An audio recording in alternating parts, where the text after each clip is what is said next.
cozy group this morning. Uh, just here talking about space. We have a nice lineup today. We've got three or four speakers who are experts in the space industry, and will be talking to us about what's happening, what's going on in space. That's what this conversation is all about. So we encourage your comments and your participation as much as you like. I think something else that's exciting that we could talk about this morning is the interest in schools now, and that the government, the programs that they're trying to get into the classrooms. For example, I went back to my high school a couple weeks ago, and they wanted me to come back as talking about meteorology and journalism, but then they've been following all the work I've been doing with space. So they opened it to students interested in space. And I had 4 students step up that wanted to sit down and talk about it. And I was just so happy because, talking about how I'm transitioning from one career into the next. And, this is my childhood dream, was to do meteorology on TV.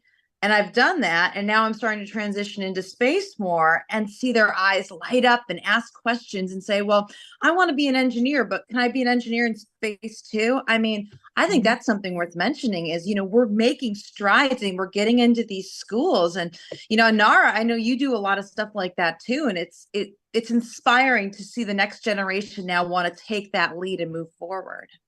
Absolutely. I think we have so many young people that are hungry for space, and there's so many of them that the educational system can't update our educational system because they are so hungry for it, and they're very loud for it at this point. So it's beautiful to see, and hopefully those changes will reflect that need. Mm-hmm. That is fantastic. Imagine if every student had to study space safety, space. It's so new that we would have to actually think about it. But we do have a friend, a Foundation for the Future named Mark Wagner, who he specializes in K through 12 curriculum for space education. And it's really interesting. Their humanities, it's kind of a chuckle. They teach Vulcan, and maybe Klingon too. They talk, or whatever you see in your science fiction, they actually teach that as humanities language. So how interesting that it's so true, Meredith. It is making waves. Did any of you read? Sorry, go ahead, Meredith. No, you go ahead first. Go ahead, Nara. Did any of you read the Techno-Optimist Manifesto that Mark Anderson put out this morning? No. So he's calling for 50 billion people in space to be settling space. Recording in progress. We have yet another billionaire throwing his 50 billion? That's insane. He envisions a world where there's 50 billion people settling space, and he brought this Techno-Optimist Manifesto, another billionaire, saying this is the future we need to embrace. Do you have a link to that, Anara, you could put in the chat, or that way we could share it on LinkedIn too, because I think that'd be a fun read over your cup of coffee, of course, after conversations. Well, it reminds me of the Foundation series. It takes place 10,000 years in the future. And, humans have expanded to the whole solar system and beyond, because they developed the technology to do so.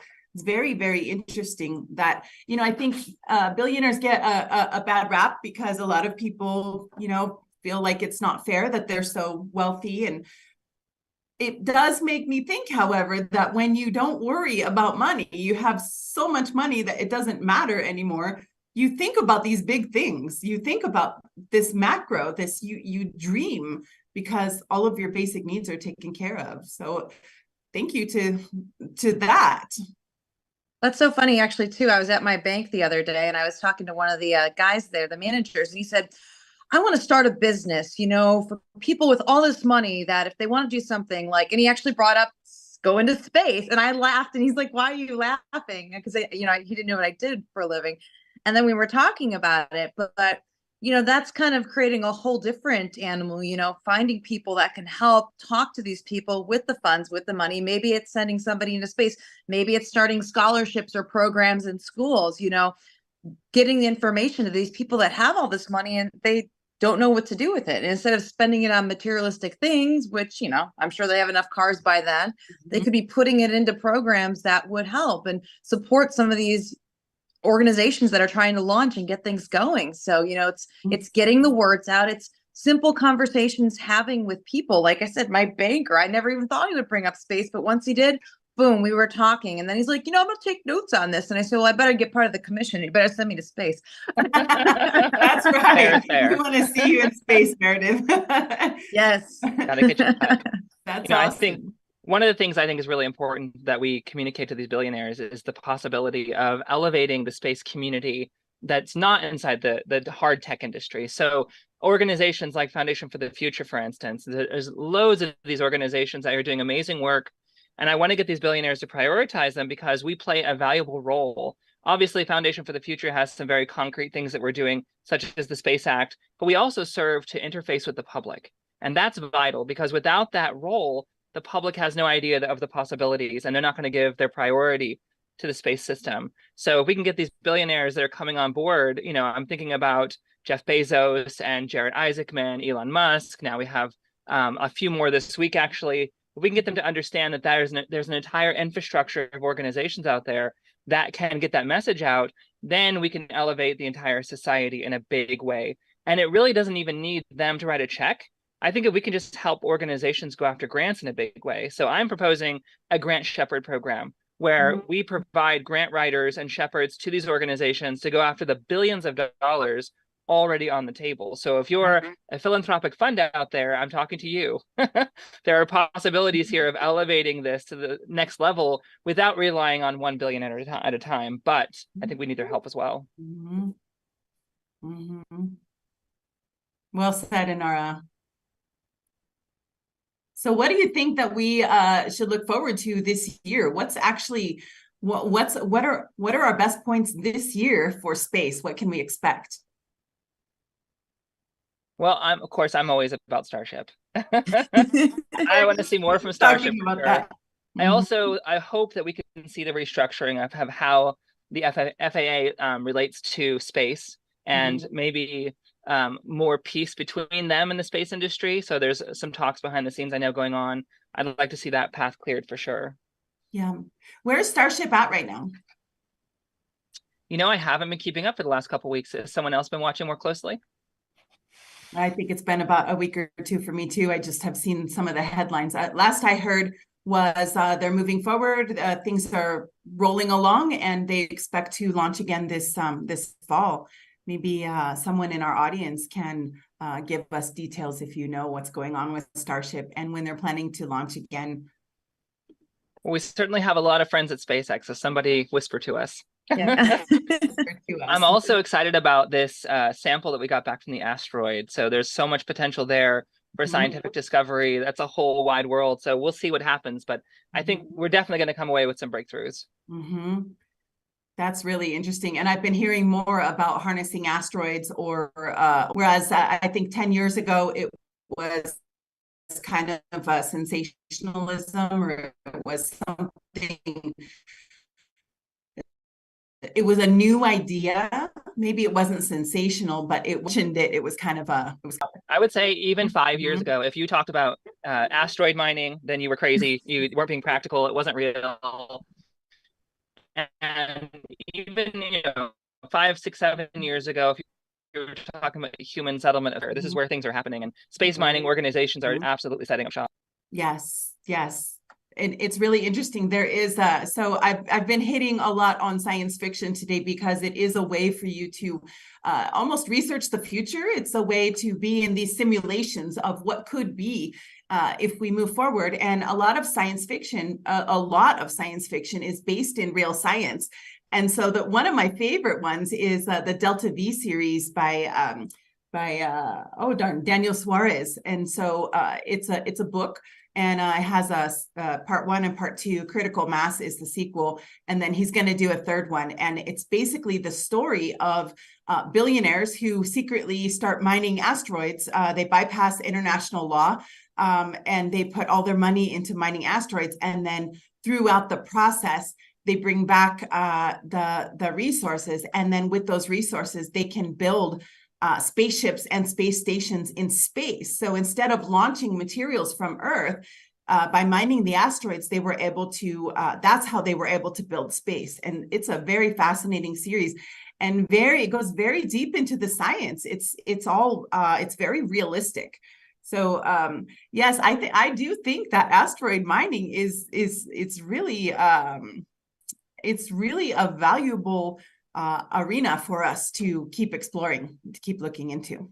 Absolutely. Well, and this amazing quote from Gerard K. O'Neill in 2081, and he said something along the lines of, progress is dictated by technology, that culture follows technological change.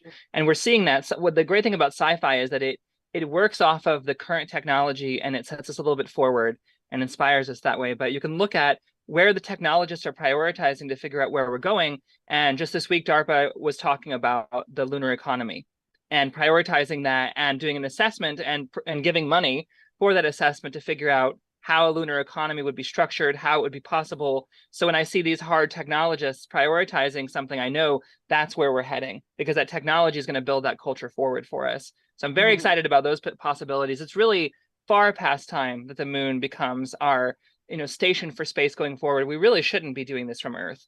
Earth is a great place to look forward, but the moon is where all heavy industry for space at least needs to move. Wouldn't that be nice if we did have our heavy industry off planet and Earth could be a sanctuary? That would be very nice.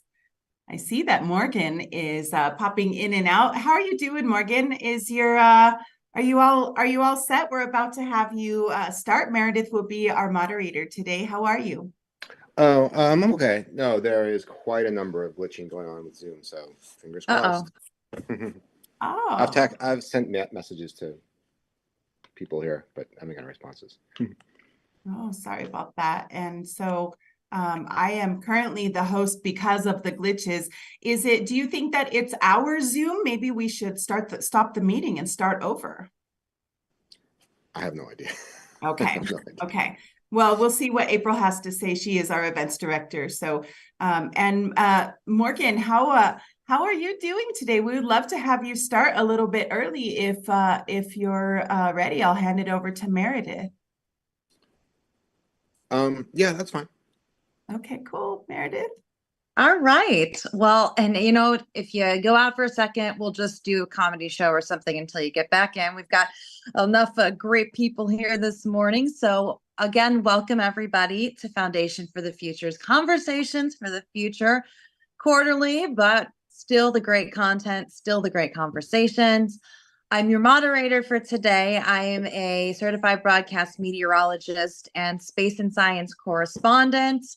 I've done reporting on space, on science, on STEM. I've sit on a lot of different panels for that. I've won awards for my reporting, and my goal is to help storytelling take it to the next level and to help share stories like these. So I'm going to start off right now with introducing you to Morgan.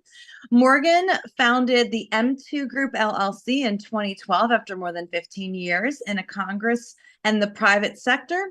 And in addition, Morgan serves as senior advisor to Hill Staffer, which is a full-service lobbyist firm. Morgan previously served as senior professional staff to the Senate Homeland Security and Governmental Affairs Committee, where he actually played a very pivotal role in creating the Department of Homeland Security. As a lobbyist and advocate, Morgan has helped many technologies and innovators and disruptors grow their business, as well as increase their presence inside the Washington Beltway.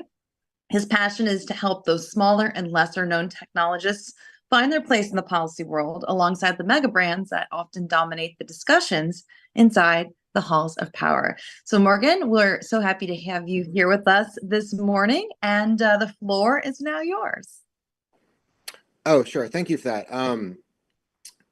I was going to do a bit more of a formal sort of brief on sort of where things are today in the policy world with space and these kind of things. But considering the turn of events in the world with respect to obviously the horrific events happening in Israel with the speakership, I thought instead I would just take a couple minutes and discuss a little bit about what's taken up the airways here in Washington, D.C., because it's not the Starship, it's not the moon, and it's not, unfortunately, innovative technologies in space exploration. So I think what I'll do is just spend a couple minutes chatting a little bit about what's happening here in DC. And then I would love it if anybody here on the call wants to engage in a little bit of a back and forth or shoot a note or a question directly into the chat, and I think that would be great and be actually quite interesting. So obviously, right now, the world, not just the United States, is focused on what's happening abroad and in the Middle East. So the president and the senior leadership amongst the going to be heavily focused on basically, managing the crisis as best as possible, determining how best it is, for them to play a role. And also don't forget that we're in now the political season as well. So the president is trying his best to make his case for re-election. So it's going to be very heavily focused on that in terms of what happens here.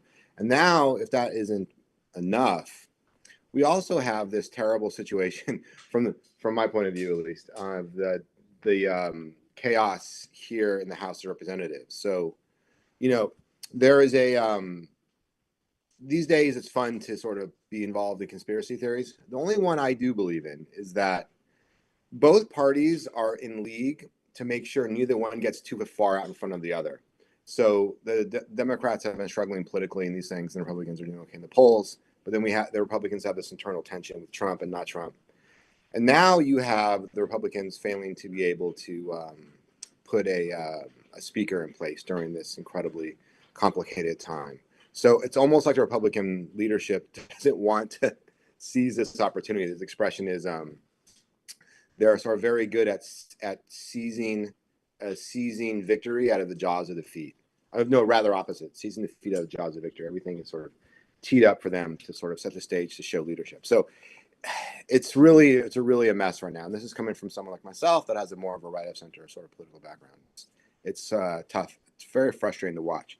So my personal sense and my understanding from talking to people right now is later today, just in a couple hours, we're going to have a vote on the House floor, a full vote on the Jim Jordan issue with respect to him becoming the next speaker. If it doesn't happen immediately, it could get really messy again, and you may see another situation like we saw earlier in the year with the Republicans having a hard time getting McCarthy to become the speaker, and there were 10, 12, 15, something like that, iterations of the votes. And I think that the American people probably aren't going to be thrilled with that. So the Congress of the United States works better when there is some organization and structural leadership in place, and there's a lot of important issues that I think need to get done. But I think that's something I think that really bears watching over the next couple days, and it may get worse before it gets better. Hopefully that there is some pleasant surprise, and then maybe a successful transition of power in the House might create a bit more of an optimistic spirit. Right now in DC, there's not a lot of optimism about much of anything. And I think that is potentially where, space may be something nice, is that if we can find some wins, then I think that might be very beneficial, I think, to the sort of American psyche. We everyone here are the kind of people that are going to be kind of engaged in watching an event like this are already, by definition, I think, passionate about space exploration, space technology, space infrastructure. And I think the trick is going to be, how do folks in this community, the sort of pro-space community, struggle in a time in which this is very, very much not a priority, to get the positive pro-American sort of pro-innovation message out through the challenging times. And I work with companies and I work with clients in other sectors, financial services sector, for example, that aren't directly engaged in some of these issues, and they find themselves struggling a little bit with their messaging, not their messaging, but rather how they engage with the Congress and the agencies when the focus is so much on other places. And sometimes, things can happen when we're all focused on one or two specific things right now. So agencies and the government can sort of promulgate new rules and regulations that are under the radar because the vast majority of people right now, understandably and rightfully, are focused on the problems within the GOP in the speaker race and with the unfolding violence and tensions in the Middle East. So I do think that we all would do ourselves a benefit of keeping a closer eye on the under the radar stuff, the less sexy topics of the day, because the agencies of government in this country aren't just going to stop and have coffee. You know, they're going to keep moving for better and for worse, and it goes both directions, you know, all the time. And I think it's important that, you know, people who care about this policy issue, here we're talking about space infrastructure, space technology, space financing, things like that, to not take our eyes off the proverbial ball. It doesn't mean you can not also care about those other issues, and you should, and I really think you should. But just also keep, I think, a mind about how power works and how people wield power and how that shifts during different cycles. Let me just quickly see a couple little. Let me sort of see what okay.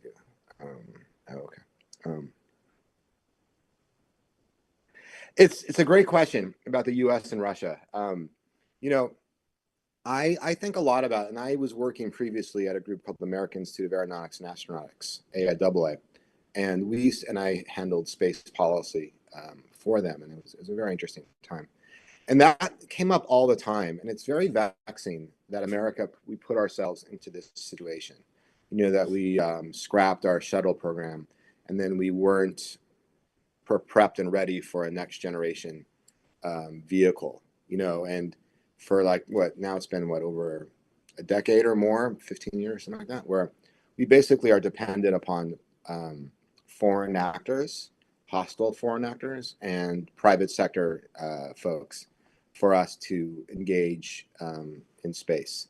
Just imagine if you weren't where we would be without the sort of rich billionaires, which you sort of make fun of from time to time, which is understandable because they can be a little bit cartoonish. But God, just imagine if they weren't doing some of the work, we would have we'd be in quite a pickle. I would argue we already are in quite a pickle, but it would be even worse. You know, America, we weren't prepared for the shift, and I just don't understand why we just sort of abandoned a program without having the next iteration in place. And so thus we are completely dependent on Russia. And then let's see, Anar mentioned China.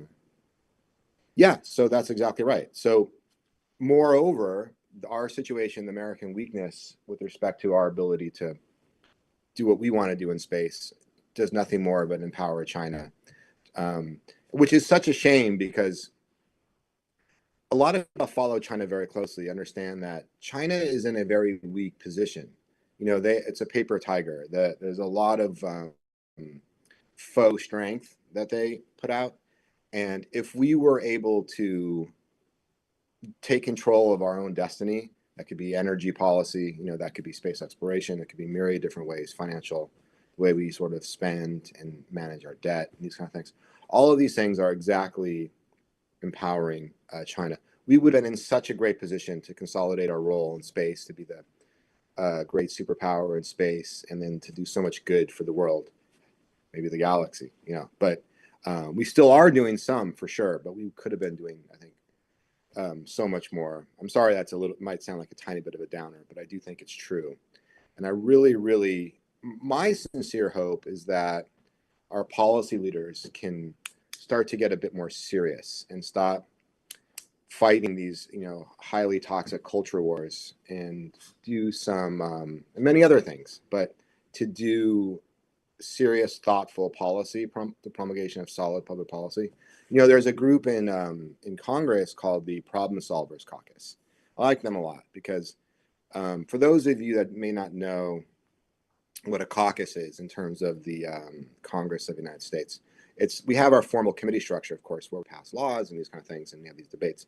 But moreover, we have an informal collection of folks who organize themselves around issue areas, things they care about. And that could be like a regional thing, like the pro-Israel caucus or Ukraine caucus, or it could be issues around, you know, say pro-life or pro-choice or cybersecurity, and they sort of loosely organize themselves around these issue areas. And there's a really good one called the Problem Solvers Caucus, and I really think that everyone here might take a look at their website and see the members of Congress from both parties that associate themselves with that caucus, because I think they're trying really hard in a more difficult time than maybe since Civil War to push out thoughtful, reasonable policies.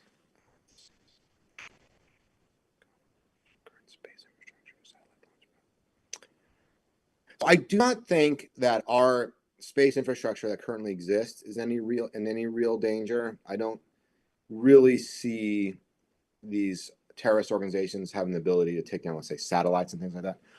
The one thing I will say, though, is that on the cybersecurity side, one of the issues that I do want to talk about for a minute is artificial intelligence and how that topic is being handled in the Congress of the United States. One of the issues that people care quite a lot about in the relevant committees is artificial intelligence and how that plays a role in space. So AI is a very challenging issue because our Congress is good at a lot of things, but understanding sophisticated technology is not one of them.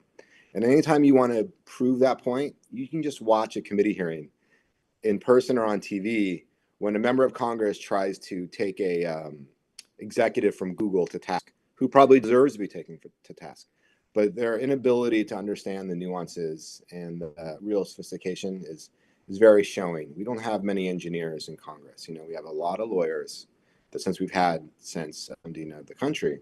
You know, we have small business people, we have some doctors and nurses and things of that nature.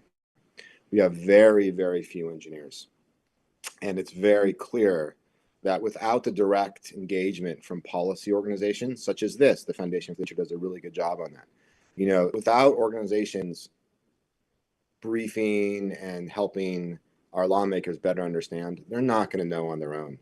It's a shame, but they're absolutely and totally dependent upon thoughtful engagement from associations. So I think Foundation for the Future is actually quite good at that because they're sort of nonpartisan. They're not really, you know, they don't throw, you know, fire bombs into the discussions and debates. They're here to really give analytical breakdowns, I think, of policy choices. So I would encourage everyone here that does care about that to, you know, Tessman, who's the founder and executive director of the organization, about ways in which you might be able to help the organization engage that way with thoughtful briefings and white papers and things like that. Direct engagement, because if we don't, the right choices, it's going to be a toss-up, and it's going to be who are the big players. The big players are the ones that have a public on a nonstop basis, and the policy promulgation is going to reflect most likely that worldview, which may be good, may be bad, but that is in fact the case. Decision made by those. Well, that is for sure true about people needing to be qualified. If you're announcing your candidacy for a seat in Congress, then you know, feel free to do so. I do think that a lot of tech nerds and space nerds would be the answer to a lot of these problems, but these aren't the people often that are running for Congress, you know, and it's not a welcoming place for very analytical and thoughtful people. It's a challenge.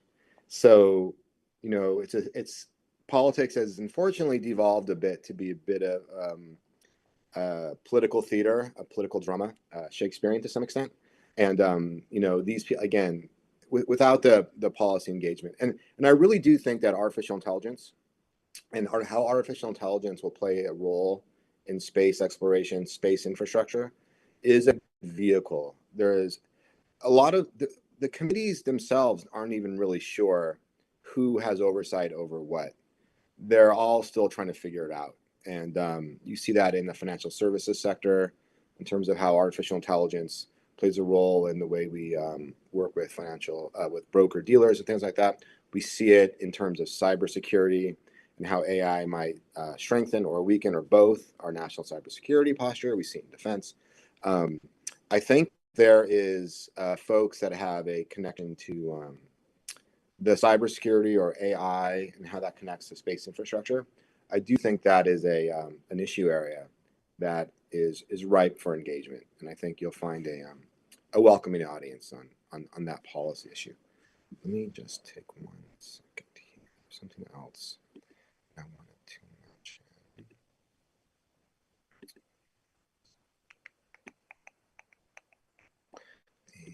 The other thing is this. I don't know if you guys know about this. There's a gentleman named Representative Bill Posey. There is a great caucus called the Congressional Space Advocates Caucus, and I didn't even know about it until relatively recently. It's not a sort of sexy thing, but it's there. I recommend everyone maybe meet them and Congressman Posey, and maybe engage with him a little bit after the next few days, sort of.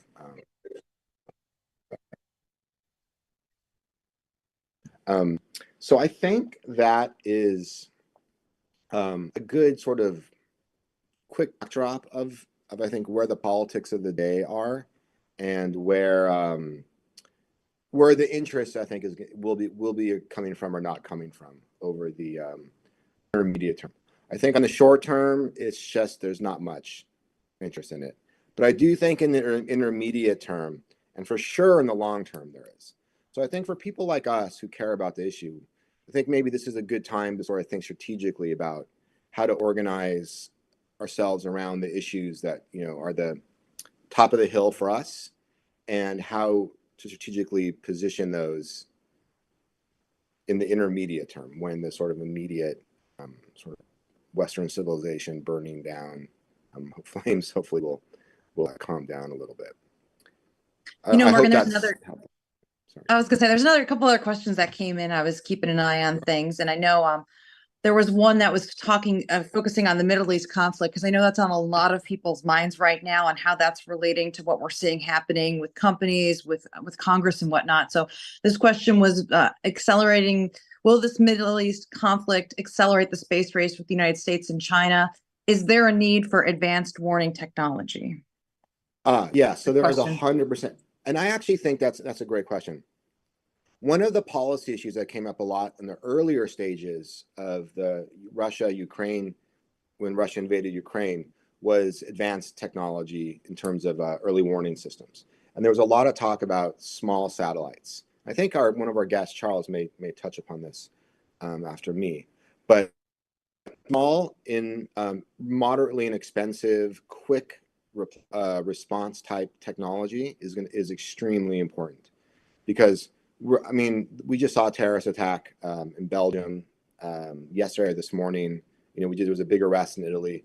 I think we may be entering into another period of similar to post 9/11, when the country feels that attacks may start popping up again all over the place, or during the height of the ISIS sort of fight. So I think there's a really good place if space companies are smart about the way they think about their innovation in the next couple of years, because I think there's a lot there that can be very, very useful for U.S. and probably more so U.S. allies in the Middle East and Asia, certainly Asia and the Middle East, and maybe to a lesser extent Europe. Another question that came in about that was, we've seen recently places or companies like Lockheed, like Northrop, they've had their stocks increase. So when we look at a company like SpaceX, where does their role play into all of this with what's going on in the Middle East? Yeah, so SpaceX is a very interesting one, because SpaceX was an integral player, or at least early on, in Ukraine. So it supplied a ton of their Starlink satellites for the benefit of Ukraine, and then things got a little nutty. So Elon, whether you like him or dislike him, and there's plenty of good reasons on both sides, it's harder to project what will happen next after a company like that. Northrop and Lockheed, Raytheon's, it's very clear. They're almost like a country within a country. These companies are so massive that they're essentially a de facto nation. And it's much easier to analyze and predict movement. The Elon Musk family of companies is a bit harder to predict, and that's good and bad, and it has the pluses and minuses for sure. But as an independent analyst, it's harder to know what I think SpaceX will do here. I think the moon mission, there's no chance that Elon is going to turn away from that. I don't know anything that's going to stop him from driving this home. My hope, though, is that some aspects of their satellite work will be applied for good, and I think it will. It's just a question of how to define the specific role, and that's one of, I think, America's biggest problem. We're so big and we're so strong, and I think sometimes we get mired in our own mega infrastructure, bureaucracy, and there's absolutely zero question that we shoot ourselves in the foot and get in our own way a lot, and it's hard. And I know that one of the things that a lot of people were optimistic about space, and maybe we're unfortunately losing some of that optimism, was early on there's a lot of thought that this is a good way for America to break through some of that red tape and bureaucracy, and that we can try to get it right this time, because it's been badly done for generations. And I think there's been a lot of great things said about it. I don't think as much as we had hoped has come to pass. There's been a lot of thoughtful leaders in this administration, previous administration, around trying to create on-ramps for smaller companies to sort of get into the system. So it's been mildly successful, but nowhere near I think the thoughtful rethinking that's needed for to really apply. We have so many brilliant engineers and business leaders and innovators, and it's very, very, very, very frustrating to see how many times those people are not able to bring their technology to bear for the challenges that we have around the world. It's hard to watch that, and it can make sometimes calm people pretty angry. There's another great question that came in earlier in the chat about the relations between Russia and the United States. I mean, we have 6 years to go. We're looking for some amicable relationships, especially with the ISS moving forward. So what are your thoughts on that? Do you think we're going to be able to be amicable in the next 6 years as we move forward to this closure? I truly don't know. I hate to be a little bit cynical, but I truly don't know. And I go back to what I said earlier, is that our inability to be self-sufficient in space is being used against us like any other weapon is. So countries like Russia and China can leverage our weakness to try to extract things. So it depends how this administration plays out. If a new administration comes in, it's hard to be optimistic about U.S.-Russia relations, considering all that's happened over the past few years, and how Russia is trying to wield their influence in the United Nations even right now during this. It's tough. And I keep going back to the fact that America had everything lined up: energy independence, a space program. We could have been standing on our own. We chose this path, and now we lament often the things that we have, but we chose it. We didn't need to be here. We are here. And that's bipartisan. That's not leaning Sure. to one side or the other. For sure. No, we appreciate that. And just a reminder, we have a little bit of time left. If you have a question, if you're watching us, put it in the chat. I'm going to bring Rebecca back in from Foundation for the Future. I know she had another question as well. And again, you can watch both on here. We have the Zoom link. We're on LinkedIn. So wherever you're watching from, just let us know your questions as the speakers come up, and I'll make sure to get that to them and hopefully get you your answer.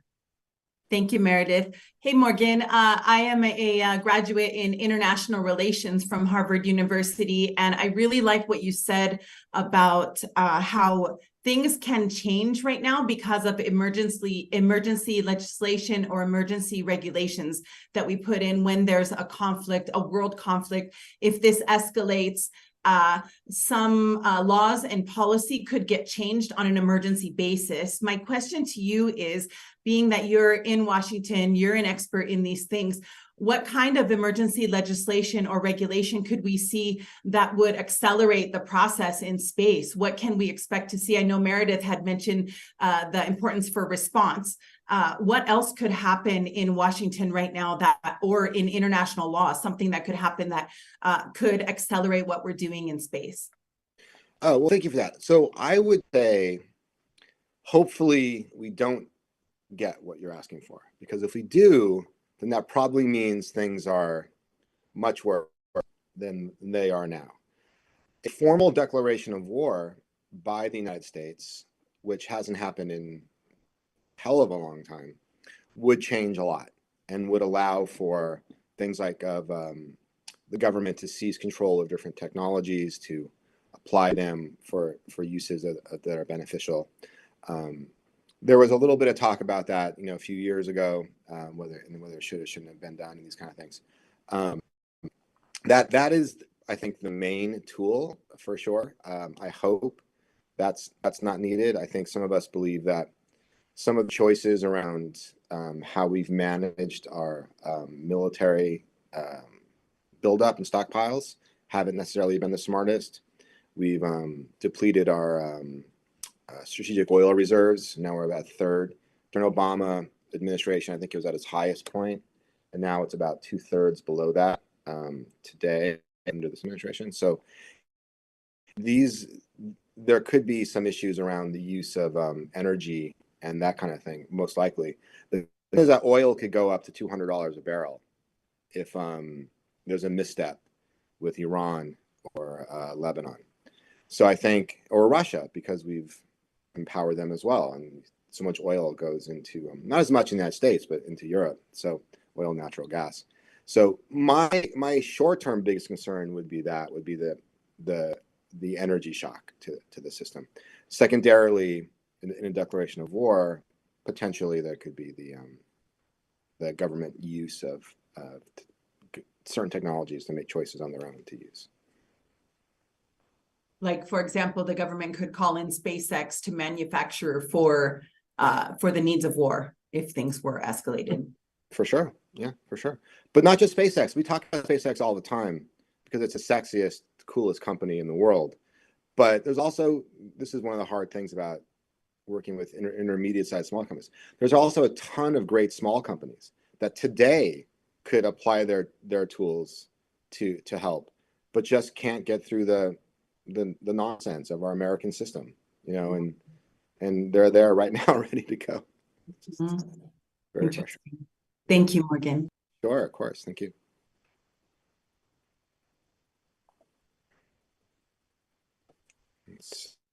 All right, sorry about that. I'm in the chat getting pronunciations correct and moving along with the questions. So I was reading this morning, Morgan, I'll have a quick question, and then we'll open the floor to a few more questions just about some of the progress they've been making with the Space Force. I know there's going to be some big conferences coming up and discussing a lot of these topics. What are your hopes that the Space Force will be able to accomplish? And we've got our military protecting the United States here on Earth, but there's a lot of questions, a lot of unknown things about the Space Force. What do you hope to see as some of the immediate progressions and successes, especially moving into this next calendar year?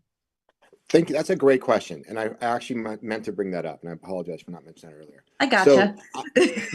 So I actually think that this is actually a very, very interesting time for. Off center this whole time. It's a very, very interesting time for Space Force because, just like you correctly said, there is a ton of ambiguity amongst what the Space Force is and what it isn't.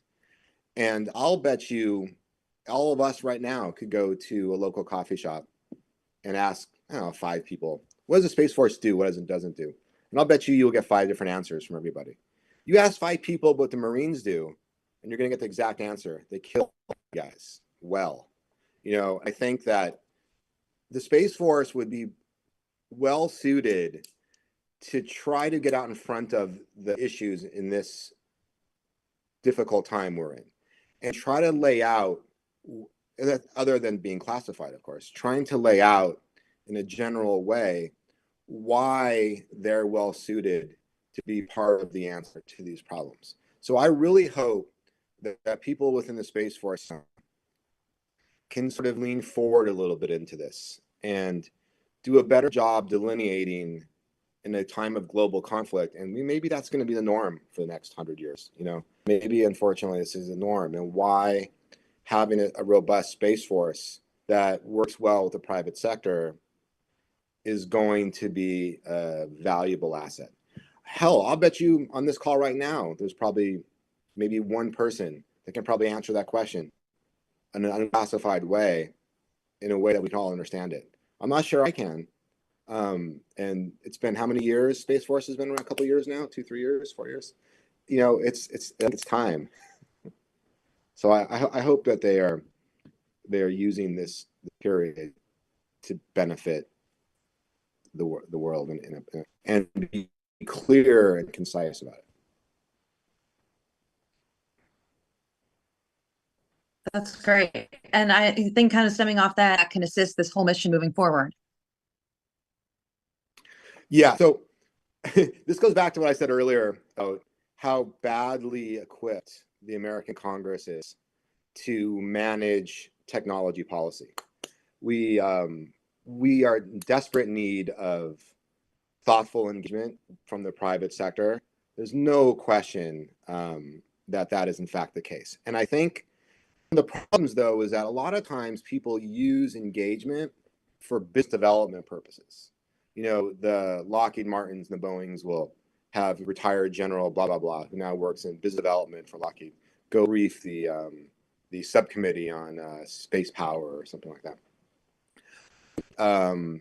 Objective, nonpartisan, not focused on driving business, but still being part from the private sector, I think is so important. I think we really need to stop having these sort of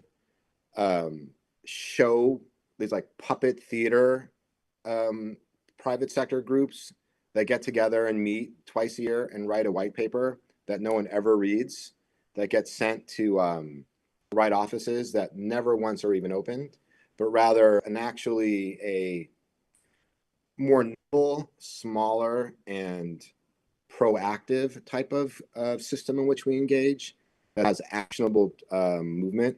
The world moves so fast now. If we have a group that meets twice a year and writes 2 white papers, by the time the white paper is actually published, the issue's already over and we're on to the next one. We're always going to be behind. We've got to rethink a lot. The world is a mess. And unfortunately, I think maybe it's been messier than we thought it's been for a long time. I think maybe we've lived in a little bit of a bubble and we pretended. Washington, D.C. likes to pretend a lot about a lot of things. And I think we do a lot of pretend. We have a lot of money spent on a lot of pretend. I think it's time for grown-ups to start to rethink about how we organize in a way that actually achieve specific, tangible goals of strengthening Western democracy and how to utilize our strength instead of forcing keeping these assets out of the hands of the people that need it, which doesn't make any sense. Awesome. One more question for you. Yeah. You've been giving some great answers. And actually, Dan Gerosi, who will join us later, says he will comment a little bit more on the United States Space Force. So stay tuned for that. Good. We'll talk more about that and address that. But the last question that we've got another minute here left is, and this kind of goes with what you were segueing out with, how will conflict in the Middle East change the way Middle Eastern countries are involved in space? Do you think there's going to be some significant changes there? This is something I think maybe will still be okay. One of the things, and it's another great question. I didn't talk this now. I'm annoyed that I didn't bring this up earlier. I've always thought that space is a excellent tool for countries that generally play well in the sandbox to increase that play time. So Australia has been one of the leaders on this. You know, Australia has been very aggressive about pushing their R&D and federal spending and engagement in space, but also how they use that space engagement to build deeper bridges with the United States and England and things like that. So my hope, and that's a great way to end sort of my segment, is that space can be used as a incredibly powerful tool for increased engagement. Wait, Mariah, I'm getting dizzy. You're shaking. You're spinning around. Oh, sorry. I thought I turned off my video. I was looking okay. for more questions. Like Go I'm ahead, on wrap a up. zero Sorry. zero gravity thing on the ground. Exactly. I wish I was in space. I really, really hope that the Western democratic nations, not just Western in terms of geography, but the ideologies, continue to use space as a way to build bridges technologically. And I think that's where the peaceful use of space can be quite valuable. It's right now it's going to be about war, and it's going to be about weapons, and unfortunately it needs to be. But I do think this is where peaceful space can also help strengthen democratic institutions, and why I'm so annoyed by America's choice to be utterly reliant upon Russia for our choices in space, and why China is getting stronger on this, at least this one area. China, thank God, is suffering financially in many other areas, but in space and these kind of things, they are playing a leadership role, So I hope we learn from this and don't put ourselves in this position again as a nation. I don't know. I don't know if it'll happen, but that's my sincere hope. Well, we appreciate it. Thank you so much. Hopefully you guys can see my screen right now. All right. Sorry about that. So, for some reason, my phone was talking about the internet again. I guess this is why we, need to depend on other things. So thank you so much, Morgan. We appreciate that. We have our next guest up. And by the way, if you have more questions, Morgan, if you don't mind dropping your email in the chat or your website, that way, if you have a question you forgot and you still want to be connected, you can connect with Morgan or via LinkedIn. But next up, we are excited to have Charles Praill. Now, Charles is joining us. He is a high season tech veteran from Silicon Valley. And Charles recently stepped aside from 8 years as CFO of CubeCab Company, a space launch startup, to found his own fund, Crimson Insurance Partners Incorporated. And after 8 years of begging VC and partners, he says he got tired of it and decided to launch his own fund, which is a crypto fund to generate the investment capital to fund space-oriented programs all around the world that he feels were underappreciated, burst their impact, and serving high-need markets that are being ignored because they aren't first-world solutions. So with that, Charles Praill, thank you so much for joining us. The floor is yours. Remember, you can post their questions, and then after his presentation, we'll have a little Q&A, and we'll go through it for this next half hour. Charles. Hi there. So just to give you a little background on this one, like I said, I spent 8 years basically begging VCs and angels for money. And the problem is that they're very fashion centric, for lack of a better way to put it. And I wound up in the position of, I'm tired of asking them. I'm just going to go find them. I'll go make the money some other way. And to give you an example of some of the kinds of things that I was talking about in the bio, about solutions that are need driven but not fashionable. We got asked. So one of the things we've been looking at is a communication satellite system that's really aimed more at the second and third worlds, not at first world solutions. And we were asked, can you put this up for Ukraine? And we actually came up with a solution for that in February of 2021, before the world went sideways for them, and said, yes, we can do this. We can do this in 1 year. So in 12 months from concept to deployment. But we got to get started right now. And this is the numbers it's going to take. And they got all excited about it, and then went away for 6 months and came back in August and said, okay, can you do it in 6 months now? And I kind of looked at them and I was like, this is a joke, right? That this is you guys making fun of us, because my response was basically, if I get 3 women knocked up, can I have a kid in 3 months? Answer, of course not. What do you think? I gave you my best dates already. Why do you think you can suddenly make that change? The crazy part is everything that we predicted that was gonna wind up happening on the space front in Ukraine has wound up happening, up to and including them being dependent on somebody else, in this case it's Starlink, for their basic telecommunications needs, and then finding that a policy difference is getting them into a lot of trouble. I'm sure everybody who's on here has seen what's happened with that. Getting chunks of your military cut off because Nobody paid the bill. Wow. But we've got some projects in train that we're working on that front. There's some imaging projects involving 300 7x24 optical surveillance capabilities. We've got a launch project, obviously, because that's what was the driver for a lot of this kind of stuff. And what I'm looking at is we want to build partnerships throughout the second and third worlds. We want to find those applications that need it, and then be able to be in a position to just drive the funding through ourselves. We don't have to go ask for somebody else. We can drive through proof of concepts, take it to a limited deployment, for example, and just go. Morgan actually makes a really good point, by the way, and I was listening to the tail end of his piece. Morgan makes a really good point that space is a great enabler in the rest of the world, not just in the first world, but like in the Middle East, for the adults at the table. One of our applications actually was originally driven by a needs analysis that came out of Oman about their ability to keep an eye on their surrounding oceans and their space. So, beyond that, I'm frankly open to questions. I can go into some of the other projects we're looking at. I can give a little bit more detail if you want. But like I said, I'd be happy to answer questions from your folks. I'd love to have a dialogue about what kind of projects they're seeing out there that would be good, that look interesting. All right. Well, people are being a little bit shy this morning, so have another sip of coffee. You can do it. Put your questions in the box. We had such great Q&A with our last speaker for Morgan. I think I have a question, because I think a lot of people hear about you being in one career and you've been doing it for so long, and then you just decided to make this transition and to move forward with something else. That's hard. That's hard for people, whether it's maybe a couple years in the business, or maybe it's something where you've had a whole first career and now you want to do something else. So I guess maybe talk a little bit about that, what the transition was like, how you found it to go out there and do this on your own. Well, okay. So first off, I'm going to throw a statistic out there. Okay. In Silicon Valley, the average dwell time on a career is about 7 years.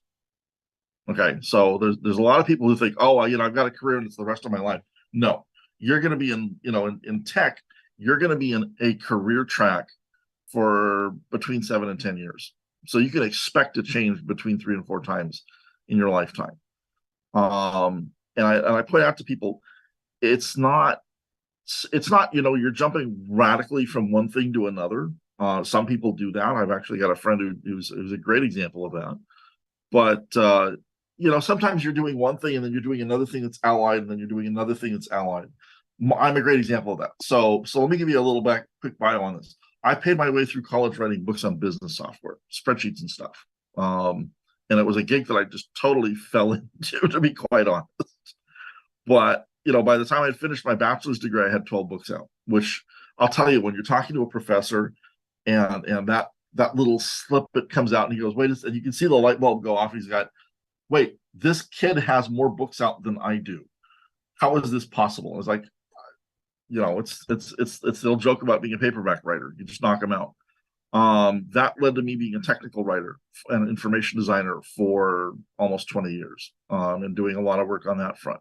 So there's this transition. And in fact, my first job out of college I was the first technical writer for the company that defined the what do I call them? Multidimensional databases. The company was Arbor Software, the product was Essbase, but it's basically, if you look at pivot tables in Excel, that's where the progenitor from that all came from. They're the guys who designed the space. But spreadsheets to multidimensional databases to other forms of technical writing and information design. I wound up spending 8 years doing real estate development. Boy, that was a foray off into left field. And that bridged me into doing financial planning and that kind of work for about a decade. And then I wound up coming back in as the financial planner. Why did I become a financial planner? Because Adrian Times, my boss at CubeCab, needed someone he knew and trusted, who knew his way around finances, who had a clue about space and knew his way around high tech, which is all that other stuff before. And then now doing this fund, well, now I'm putting together the crypto stuff and excuse me, the financial stuff from the financial planning and the high tech. And then also, growing up in Silicon Valley, all the experience I've got dealing with startups, dealing all the way back to 1992. Yeah, there we go. RBS Space, I got a nostalgia moment right now. Yeah, I started with them in 1992. That is your nostalgia. Okay. Hey, we got some questions here. I'm going to kind of jump over to this stuff, but does that kind of answer the career thing? Don't be afraid of it. It's think of it as an adventure. Okay. Think of it as an adventure and an opportunity to grow. Pick up new skills. What I know, because I'm going through the same thing myself. So it's exciting and it's inspiring because sometimes it's hearing somebody or seeing somebody. I was looking at some statistics too, because that really caught my mind. 7 years in average. There's another one that says around 70% of all working age people are actively looking for a job change. And only 14% of Americans believe they have a great job would not change it. 14%. So if you're not one of those 14%, you can totally go in a different direction. And hey, if Charles can do it, so many others have. If I can do it, anybody can do it.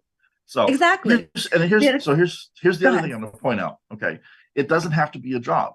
You can, the crazy one, start your own business. Maybe it's a small business. Own your job. But now I will warn you. Okay, when it's a small business, you may own your job. The job will own you too. Okay, it will eat up your life. But it will, you get a lot more control over things. That's great. We had a couple great questions come in as well. So thank you everybody asking me. For 2024, Charles, what's the best argument for space investing? That's a good one. Well, on a pure investment window, there are huge opportunities out there that nobody's touching. Okay, so I'm going to give you an example here, and this is I'm going to give you one of our business plans. I'm just going to run you through it. So obviously Starlink has done an amazing job of putting satellite space-based internet, and they're in the middle of deploying with the cell phone providers from a number of first world countries. So US, Japan, Germany, all over the EU, etc. And they're going to have that coverage around the world. But that's based on first world pricing too. So you're looking at anywhere from $20 to $50 a month for the line, and they're going to initially deploy with only text capability. They won't have data for another 3 years from now, which it pretty much fits with our expectations. The other problem is, what's their ultimate capacity going to be? Okay, based on the numbers that we've seen, what Starlink plans to deploy in terms of satellites, probably around 300 to 500 million total end users. Okay, that's cool and that's amazing. What about everybody else? Reality. The Earth's population is 7 billion people. If you take the top and the bottom off of that, because kids don't need a satellite cell phone, and grandparents tend not to use them. If all I said was a 4 billion person population, do the math. 4 billion people that need or want some kind of capability like that. And let's say be generous with Starlink, 750 million end users. Okay, that's 3.25 billion people who can't even get a connection because there's no capacity for them. Why not build that out? Okay, so what we're looking at is a small sat-based solution to provide basic text service initially, and then we'll expand into satellite-based internet as well, rapidly deployable. But that's going to be white labeled to various cell phone providers, like in Africa and in Asia and in South America. Excuse me, I'm choking on something here. Let me grab something. No worries. Anyway, hey, you gotta do what you gotta do, right? Coffee, water. Water, because I got it there. But my point is, huge markets like this, okay, and nobody's touching them. Nobody's talking about that because, hey, they're so busy dealing with like the T-Mobiles of the world. So there's a lot of opportunities like that. Be creative in what you're looking at. Okay. Be creative, but look for underserved markets that need a solution. Hey, I'm going to grab one of these questions really quick because it's a really easy one. It's a low-hanging fruit kind of one.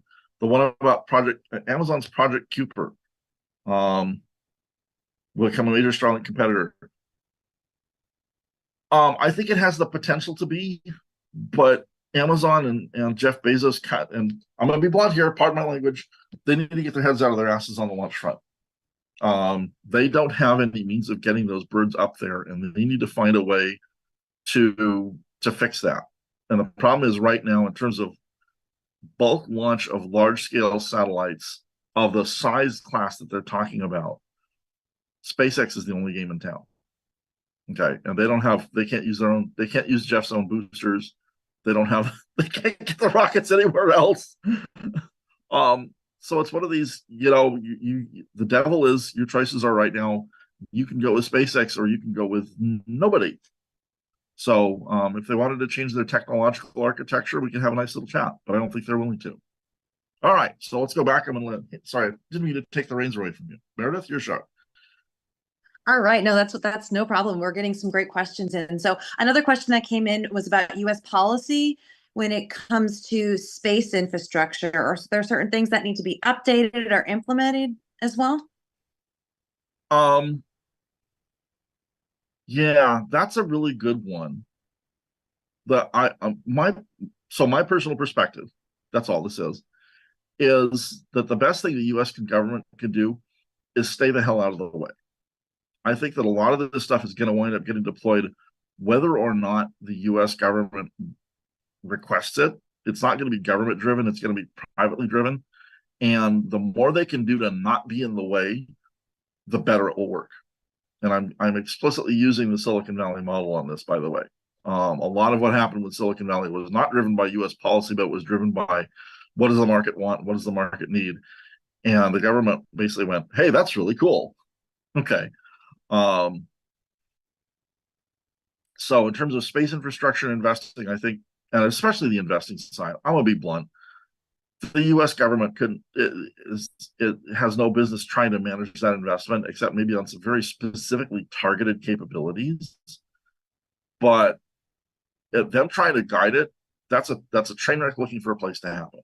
Now, there are some big capability projects that I think that they would be well advised to take the lead on, that are in the Soviet Union, you'd call them hero projects. The original Mars mission, great example of that is on our side. That kind of way out there woo-woo project is a great driver for things because it drives vision. It's got to be a visionary project.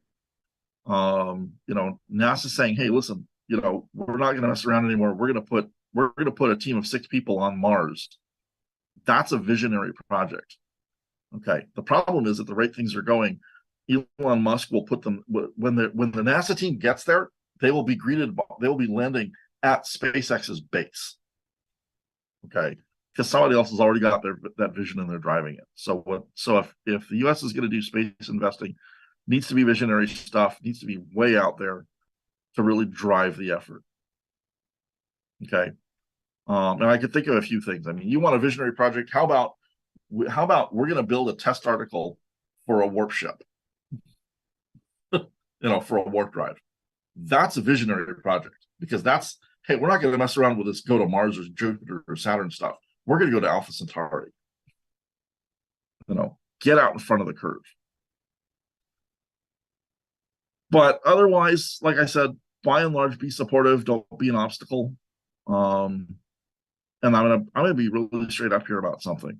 If the U.S. government wants to be an obstacle and try and be too top-down driven on this stuff, that money and the projects will simply go overseas, and it will happen elsewhere.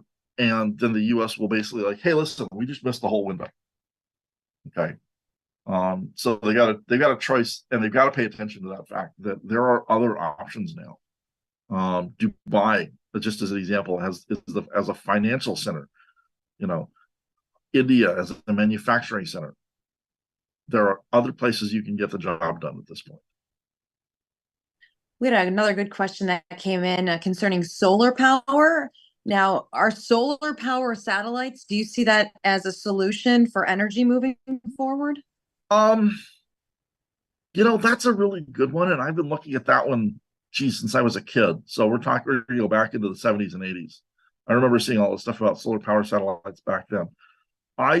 So I don't think we know how to build the kind of large scale structures that a useful solar power satellite would really be. I think they have the potential to be a source of power. Okay. And it's power almost anywhere. I think it's totally feasible. I don't know. I think that might be, building something like that might be a good project for how do we do large scale structures. Now, there's a aligned project with that I'm going to point out. And if any of you who've ever read John Ringo, he did a 3-book series called Troy Rising. That it's a good science fiction series, but the key project that he really gets into there is solar-based mining, asteroid mining. Okay, and it's all about mirrors and coordination and lensing and all the rest of that stuff. But by the middle of the series, they're literally pushing petawatts of energy around the solar system to do this stuff. I mean, they're smelting. Hey, I need to melt a 3-mile wide metal asteroid, and they're like, okay, set up the project, do it. Okay, that's a solar power project that I could really get behind, because the thing is, if we try and apply conventional level mining solutions to space-based stuff, man, that's going at it the hard way. That's really going at it the hard way. I mean, let's say you had a kilometer wide asteroid, and you want to take off, like, let's say I want to take off all the nickel steel. Okay, if you can just melt it in situ, that's one thing. But digging it off and shipping it back in bags, oh my God, give me a break.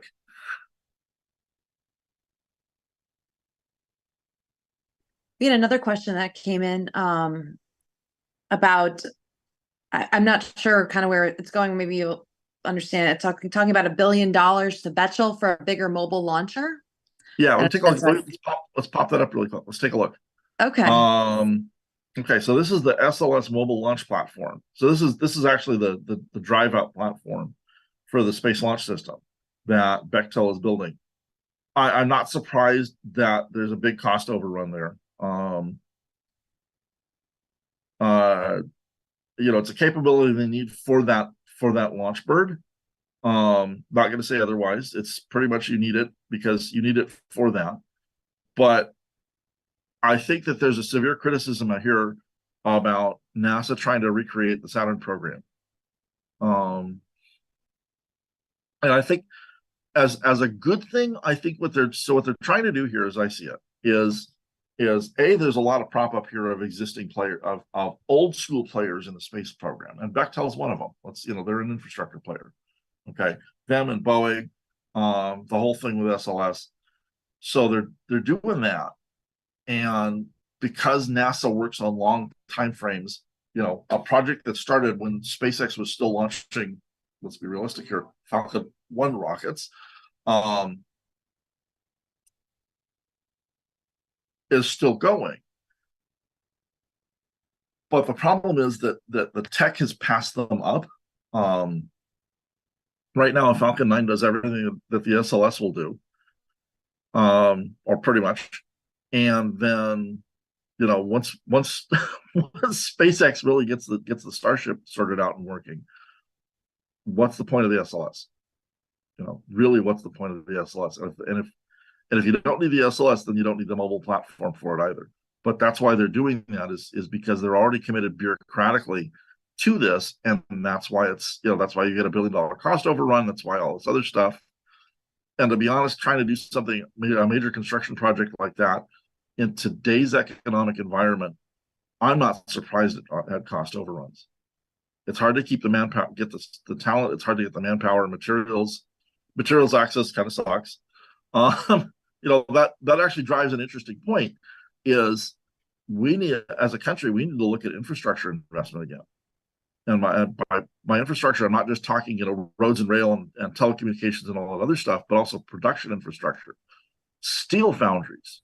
We need either need to build or have access to reliably huge steel production capabilities. One of the problems that most people haven't paid attention to, the whole war in the Ukraine has pretty much destroyed their steel industry, and they were one of the biggest providers in the world.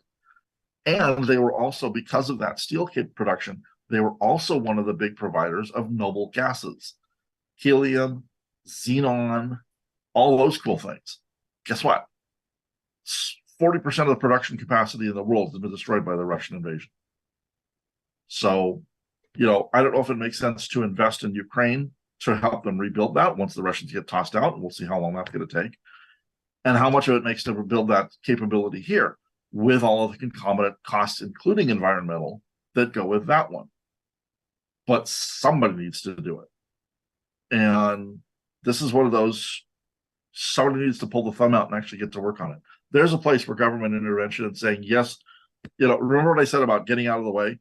Well, that's one of those, if the government said, we view it as a national security priority to build steel production capability back up in the US with the concomitant secondary productions, so, all the noble gases and stuff, that's a place where the feds can help a lot. I know that, as a related example, the Navy is looking really hard at, we need more shipyard capability on the West Coast, to the point where they're looking at, one of the things I ran across is they're looking at taking the entire Richmond Vallejo shipyard complex, which has been turned into national park land, and say, no, we're going to pull it back out and turn it back into naval shipyards and actually start building ships and submarines there. Yeah. Very interesting. Well, we've got time for, I think, one more question. Okay. And again, if you have other questions at the end, Charles, if you could drop your email so people watching can connect with you. But this question can kind of takes us back out to California as well. What changes are happening in the Silicon Valley structure? And what's the investment culture evolving for 2022 or 23 to 24? Ooh, that's a big question.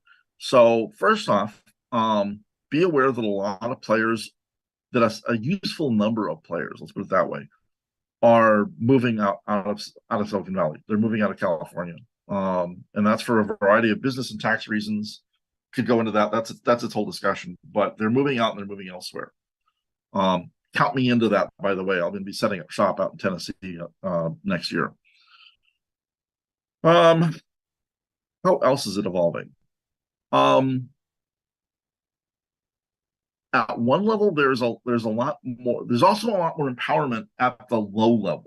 Okay, so a lot of you saw a lot of angel investing get built up and it became through the clubs. Well, what you're finding now is that a lot more angel investing is moving all the way direct out to the individual. People have figured out things like how can I do angel invest out of my IRA, out of my 401k, and they're figuring that stuff out.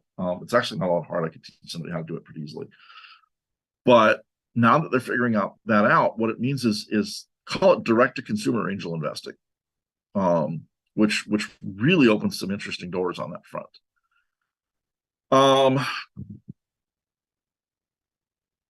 What else is going on? So you're seeing a certain number of the old line investment houses go away, or start fading back, let's say, because I think the senior players are they're hitting retirement age and they're like, maybe thinking about hanging it up. I know that my old boss from Order Software, Jim Dorian, his fund, he's kind of mostly hung it up. I don't think they're taking any new projects.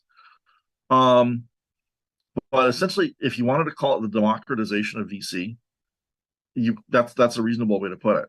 You're also a bigger move to targeted VC.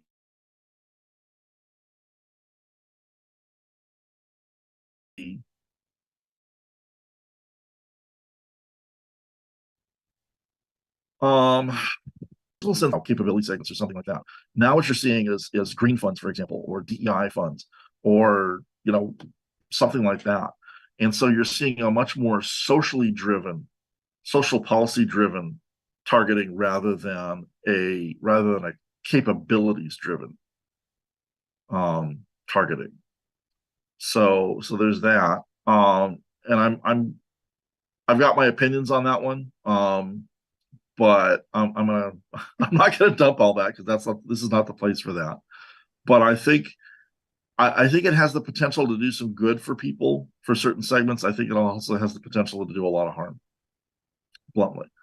And like I said originally, when in my bio, I started my crypto fund as a means to develop investing money for these space projects because I thought the space projects were being sidelined and they shouldn't be. You're going to see more people doing things like that. You're going to see other people doing things like that. And I think that there's a lot more money that's going to be coming onto the table, in part because the traditional stock market ain't working all that hard anymore as an investment place. People are figuring out that it doesn't do enough. And one of the things that other people are figuring out, and I'm one of them, I'm helping drive this, I admit it, is that with how the SEC set up the crowdfunding limits, modified the crowdfunding limits a few years back, it opens enormous doors. It really does. I mean, if you stop and think about it, what is it? It's 7,500 people and $10 million. Those are the two thresholds. Split the math on that. Let's say 5,000 people. That's $2,000 a person to hit $10 million. Okay. I'm sure most people could, if they had access to a vehicle to do it, that they could pop that. Sure. $2,000 out of your 401k, to invest in the startup. Duh. So, all right. I think we're hitting your time stop. So I will stop here for you unless you've got something else. Nope, I think we have our questions wrapped up for your section. And again, Charles, we appreciate it if you want to put your email in the comments and we'll get that out there. People can add you on LinkedIn. That was great. So far, we've had two fantastic back-to-back conversations from Morgan to Charles. So now we're going for the trifecta. And joining us is Dan Gerasi. Now, Dan is currently the president and chief operating officer of Freefall Aerospace and a developer of communication infrastructure technology for cislunar and terrestrial applications, and that is based in Tucson, Arizona. Dan was the president of Voyager Space Services, a provider of business operating services to emerging space companies in a unit of Voyager Space. He's also the chairman of the board of directors for the Planetary Society, which is the world's largest space advocacy group promoting the robotic and human exploration of space. That was founded by Carl Sagan, Bruce Murray, and Lou Friedman. And with Bill Nye as the current CEO, he was elected to the board in 2003. He has been the chairman since 2006. Now, Dan has more than 35 years of experience as a senior executive to the investment and asset management industries. Prior roles include managing partners, co-founder of Cygenus Investment Partners, president and CEO of Phoenix Investment Partners, president and CEO of Pioneer Investment Management USA, president of Fidelity Investments, Private Wealth Management Group, and other executive positions. Over the years, he served as a number of boards and nonprofits in Boston, New York City, Toronto, and Connecticut. He is a member of the board of Foundation for the Future, focused on space policy and workforce development for the space economy. He is a past board member of Junior Achievement and a supporter of Best Buddies International.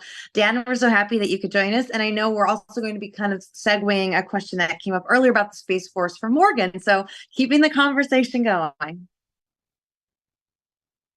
Oh, you're muted, Dan. Uh-oh. Okay. There we go. Yeah.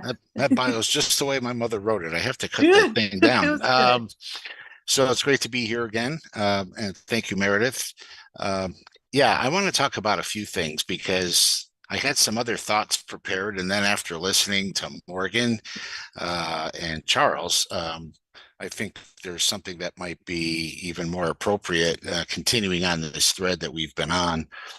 The notion of the Space Force, to start there, the purpose of the Space Force, as they describe it, is to protect all U.S. forces on the ground, so Army, Navy, Air Force, Marines, Coast Guard, from any threats from space, and to protect U.S. assets in space from any threats from space or from the ground. So they have literally and figuratively an overarching responsibility. It's not going to be, tens of thousands of Space Force Guardians fighting aliens or something like that, at least not yet. But it'll be much more the case of, there are 12,000 people in the Space Force. 95% of their support comes from the Air Force, much in the same way that the Marines get much of their support from the Navy.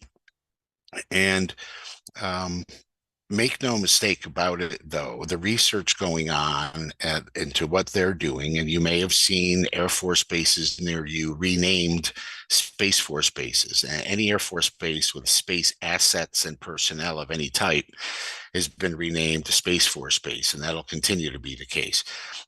The Space Force Rapid Capabilities Office was set up in Albuquerque, attached to the Air Force Research Lab.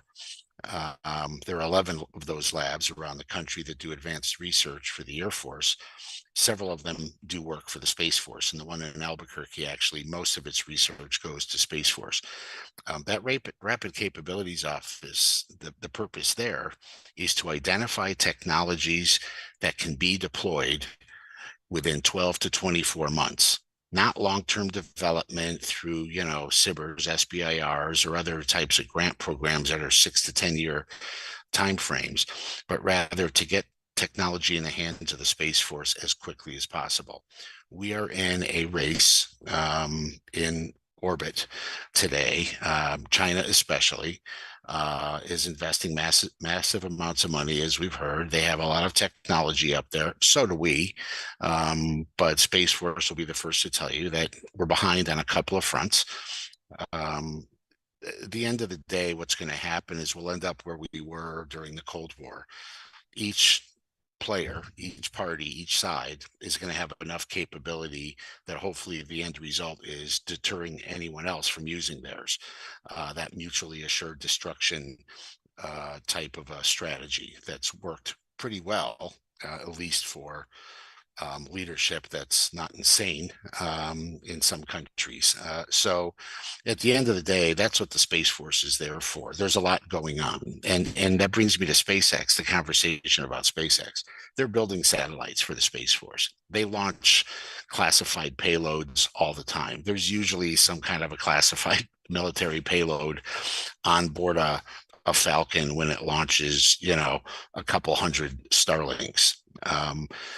They are a major, delivery service, transportation service for the U.S. Department of Defense right now, as will other rocket companies once they start flying. And they're also capable of taking on, if they had to, 100% of the space station transportation for astronauts, if they had to. Russia's still involved. Yes, we made a stupid move when we canceled the shuttle with no replacement. A seat on a Russian Soyuz to the space station immediately went from 50 million to 250 million the day after, and we had no choice. And so Russia's role in the space station is going to be what it's going to be. I mean, they're out of money. They pretty much said they had no more money.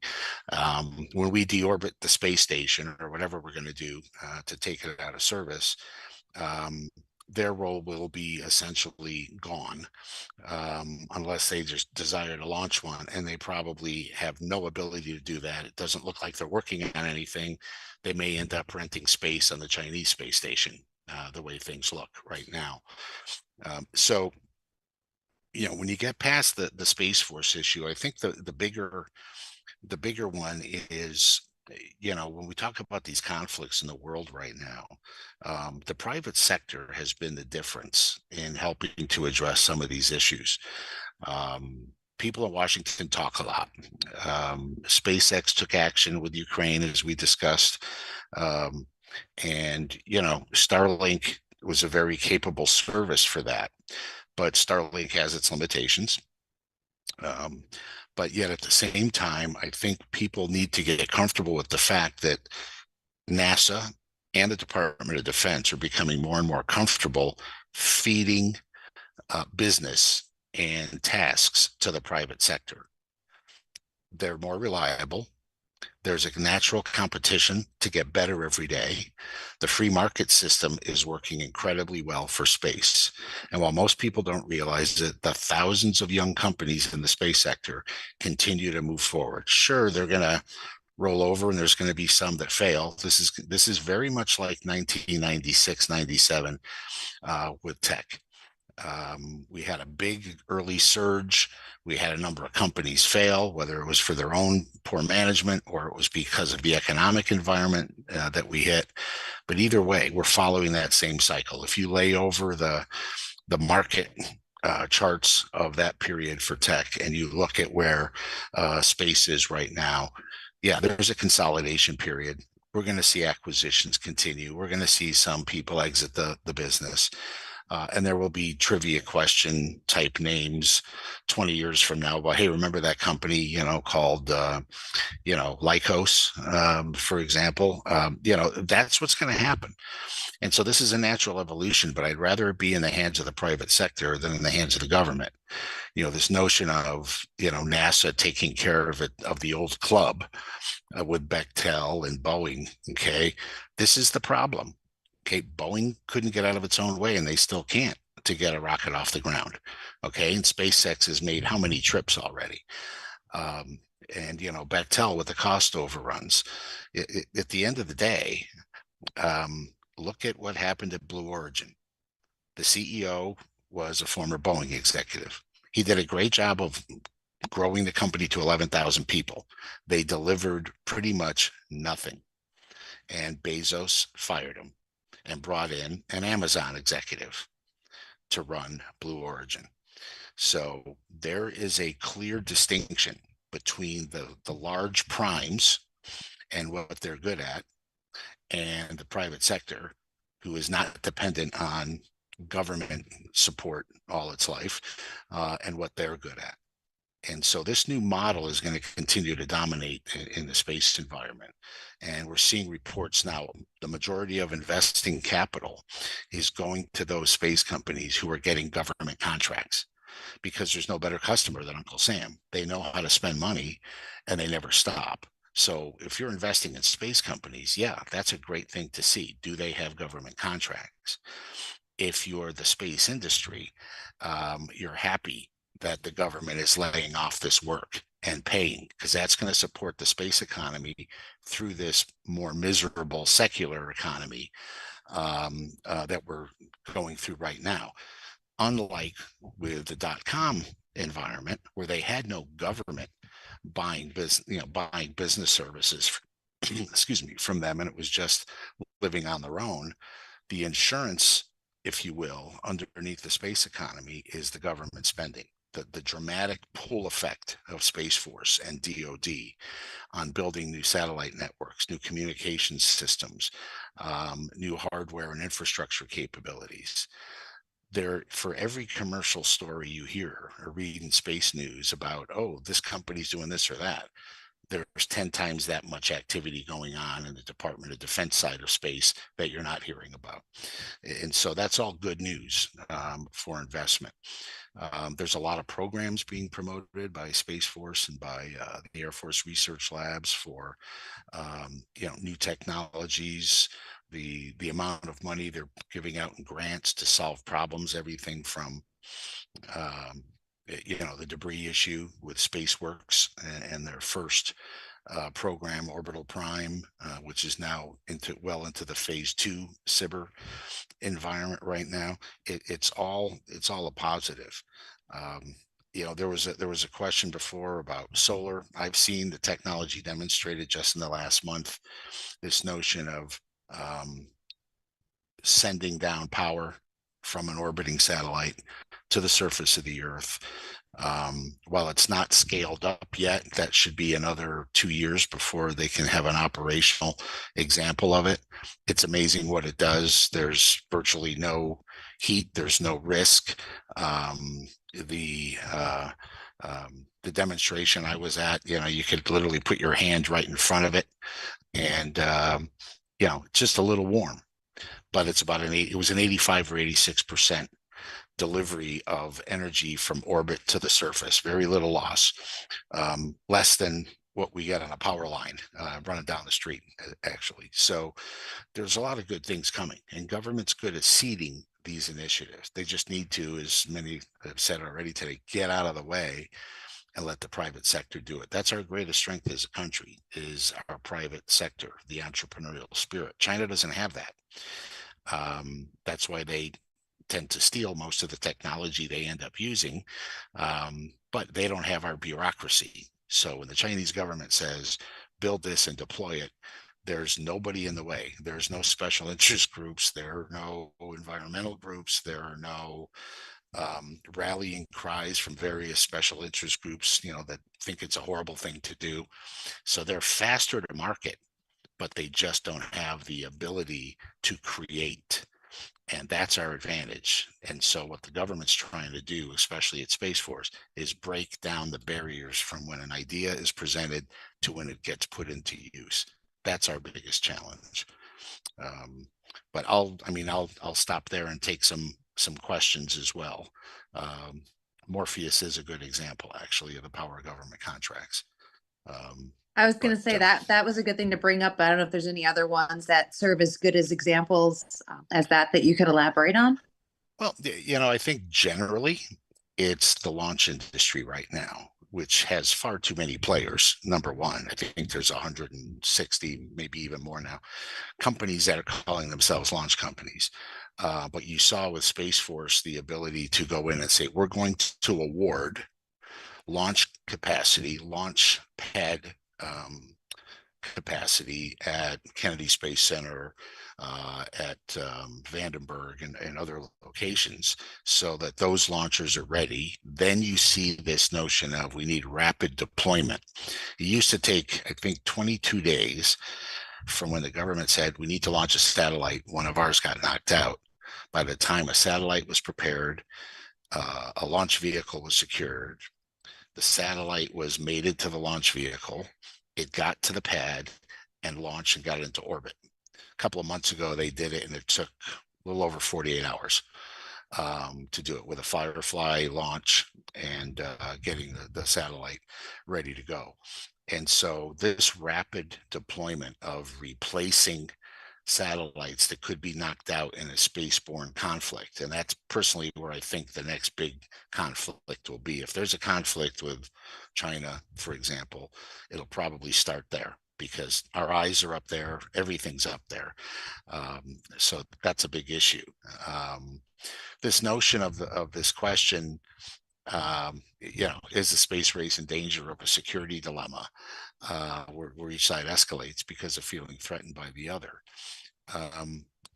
Yes, I mean, it's at risk, but we went to the moon in the middle of the Cold War.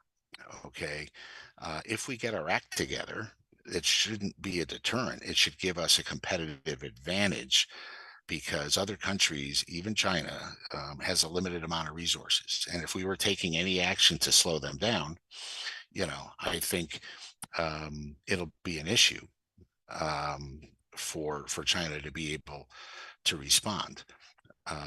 But I think it's going to happen, because we're going to take our issues to space with us.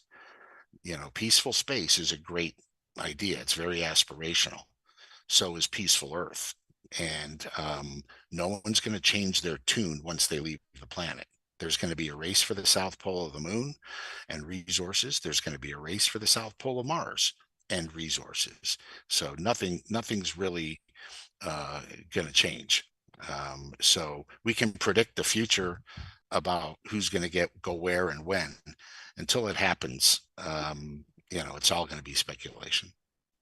I think Lori had a question. Lori, I see your hand is up. Did you have a question you want to ask Dan? Hey there, I do. Hey, Dan. Hey. So I'm a Space Coast native, and the real reference to real estate. Are you seeing any sort of government housing incentives or anything like that the government is finally doing something with this housing crisis, and particularly for our military? Yeah, no, it's a great point, Lori. I think we haven't seen anything of that nature. What I do know, though, is you know, as it really has a direct impact. Space Coast, for example, and you look at how Volusia County has zoned so much open space now for technology development to bring in companies, and all the incentives around the country in space hubs to bring in companies, bring in jobs with tax incentives.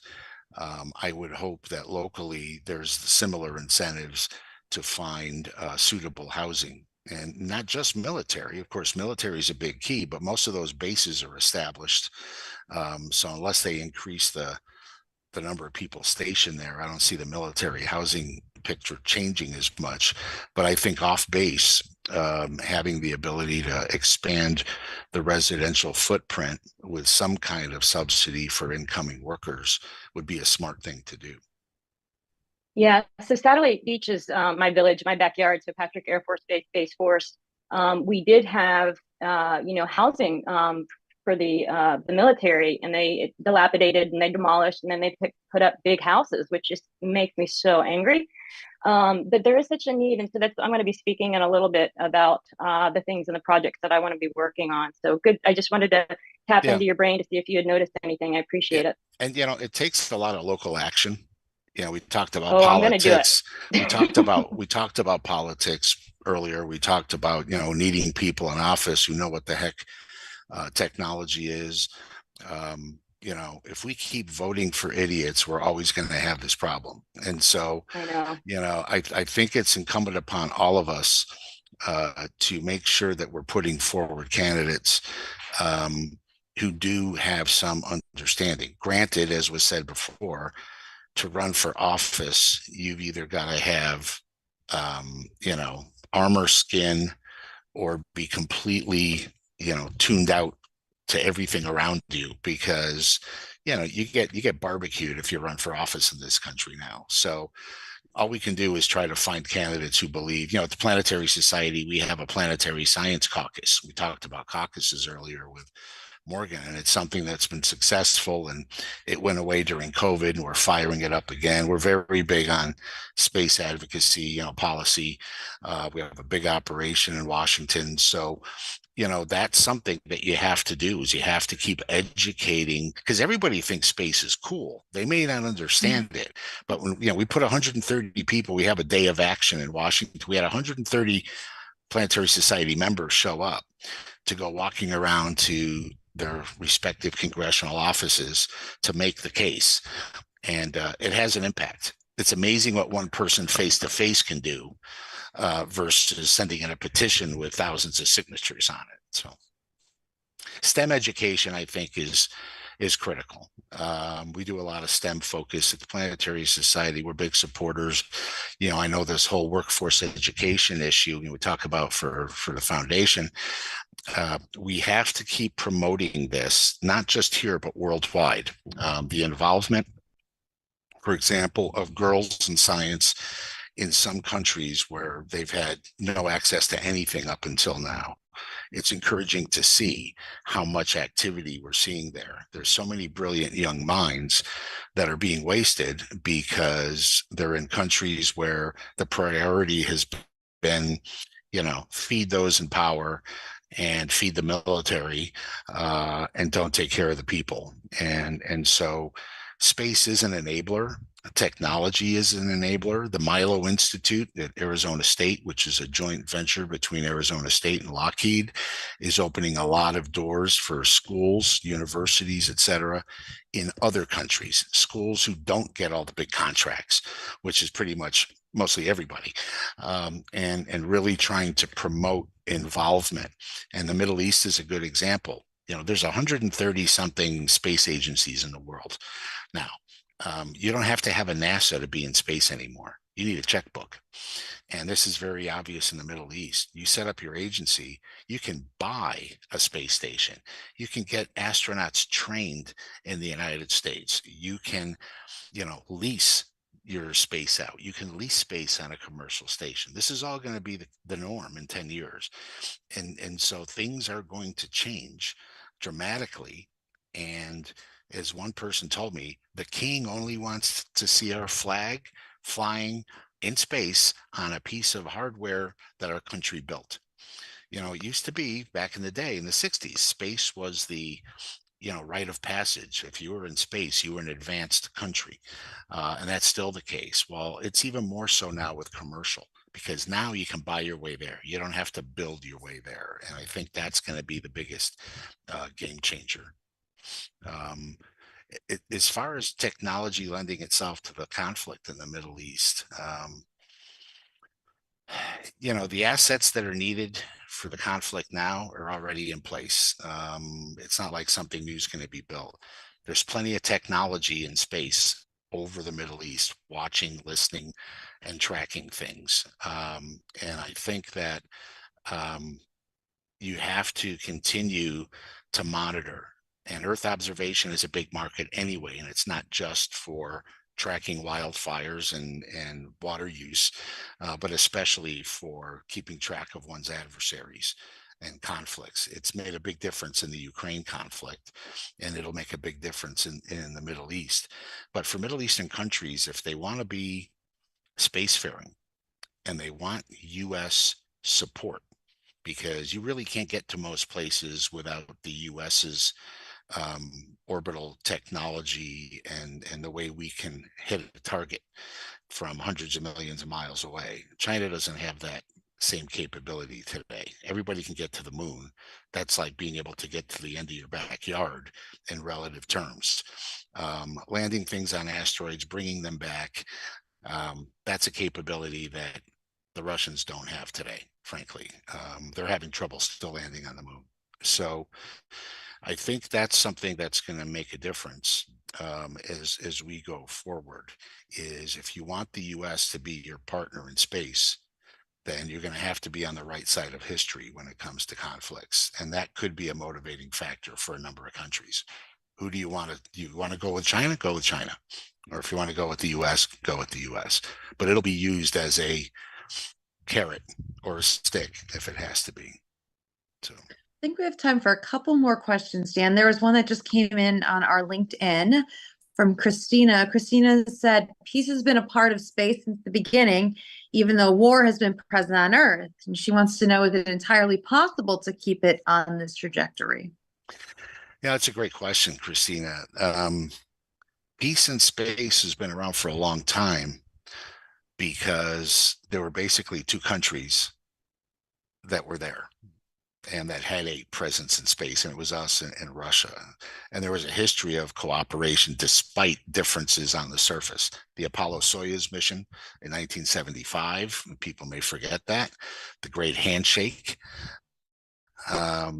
between the two crews, and then a worldwide tour. Everybody was hopeful.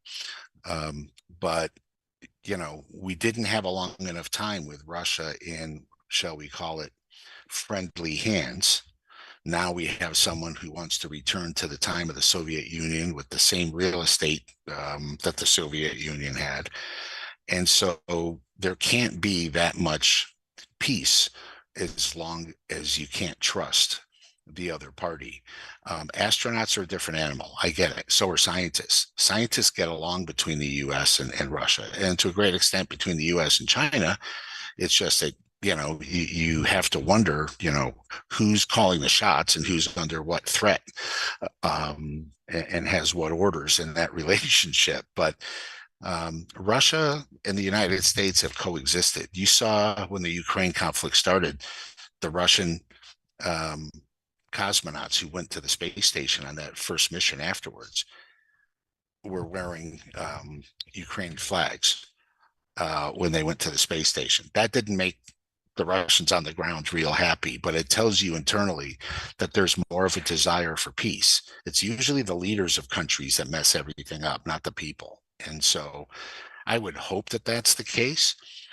But if China won't adhere to policy now, if they won't adhere to debris policy, if they won't sign accords, if Russia won't sign, if China's attitude is we're going to go take whatever we want and we're not going to follow any rules, it doesn't make any sense for us to be the only one saying, well, we're doing it. It doesn't get you anything. And so we're not going to give anything away or cede control of something just because we want to set an example. They're big boys and girls on the other side. They've got to come to the table. They know that we want to go in peace.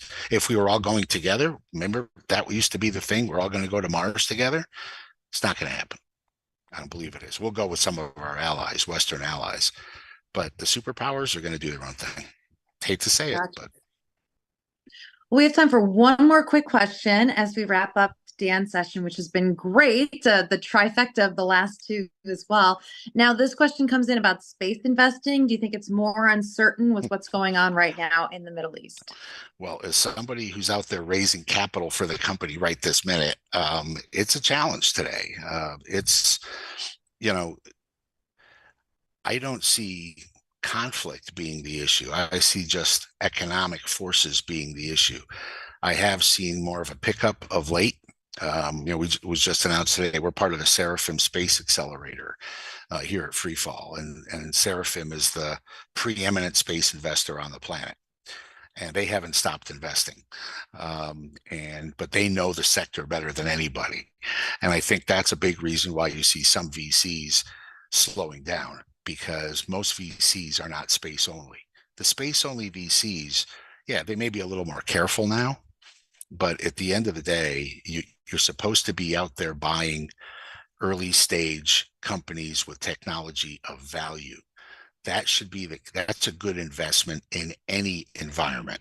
I think most VCs, as our investors generally, are followers, not leaders. And so until they see those that they consider the leaders out there investing, they're going to sit tight. But most of them don't want to be first. It's unfortunate, but it's a crowd mentality.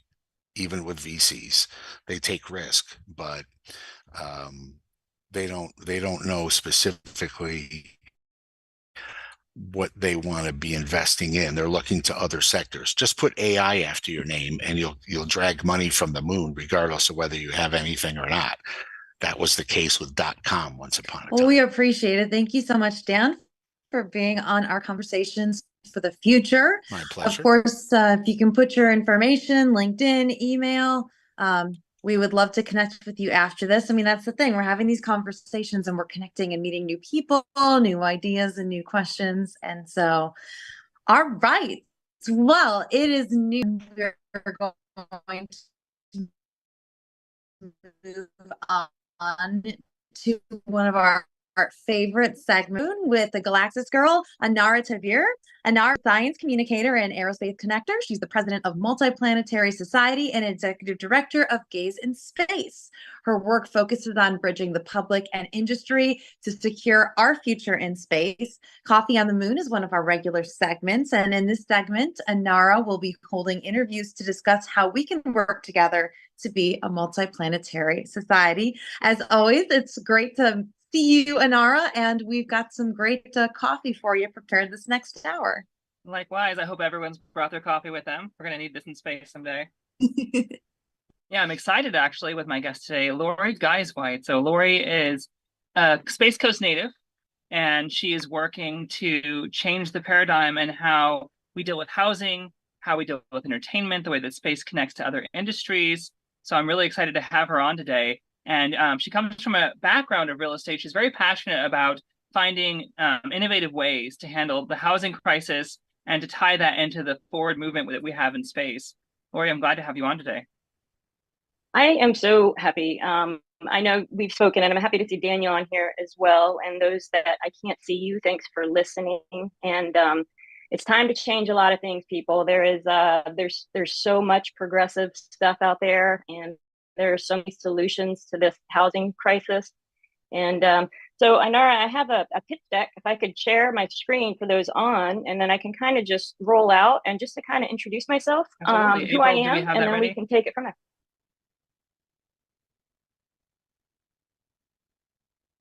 Let's see if we can get that up. April, do we have that pitch deck ready? Hey, Anara, it's Rebecca. Hi, Rebecca. Hi, Rebecca, hi, do you and have hi, access to Lori, that? and hello, everyone again. I do not have the pitch deck, and April made me host, so I will send it to you right now. Well, I have it uploaded. If I could share the screen, I don't know if perfect. I have that access. You can If you do guys it. want to amateur me hour. Please share your screen, Lori. That's great. Thank you. Okay, and let's see. You should have permission. Not, let's see. April today has some internet issues up in Washington, so. Is there something I'm not doing correctly? Uh, Anybody? Do you see the share screen button at the very bottom, the green share button?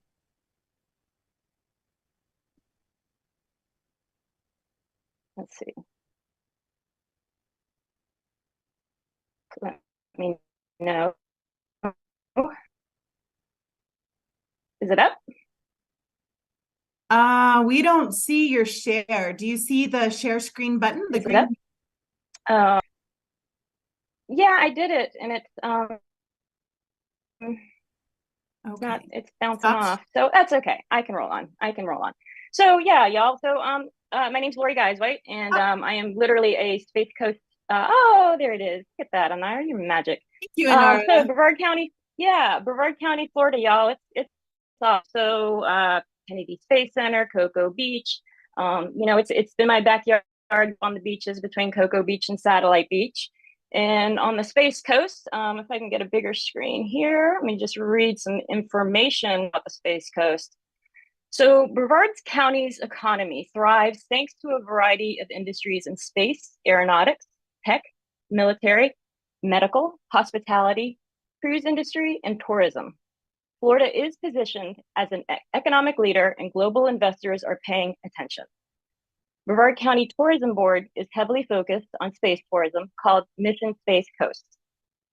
Florida Space Coast is the only place in the world with a quadrimodal transportation hub with transportation by air, land, sea, and space, right? That's a lot of stuff. That's pretty awesome. Let's see. How do I get the next one? Anara, can you get next slide? And then basically it's been my backyard, y'all. I was very forward. My father was a lot of things. He was in the Air Force. I have memories of watching rocket launches in the late 70s and 80s that would definitely not be legal for a small child to be so close that it felt you're getting sunburned on your face.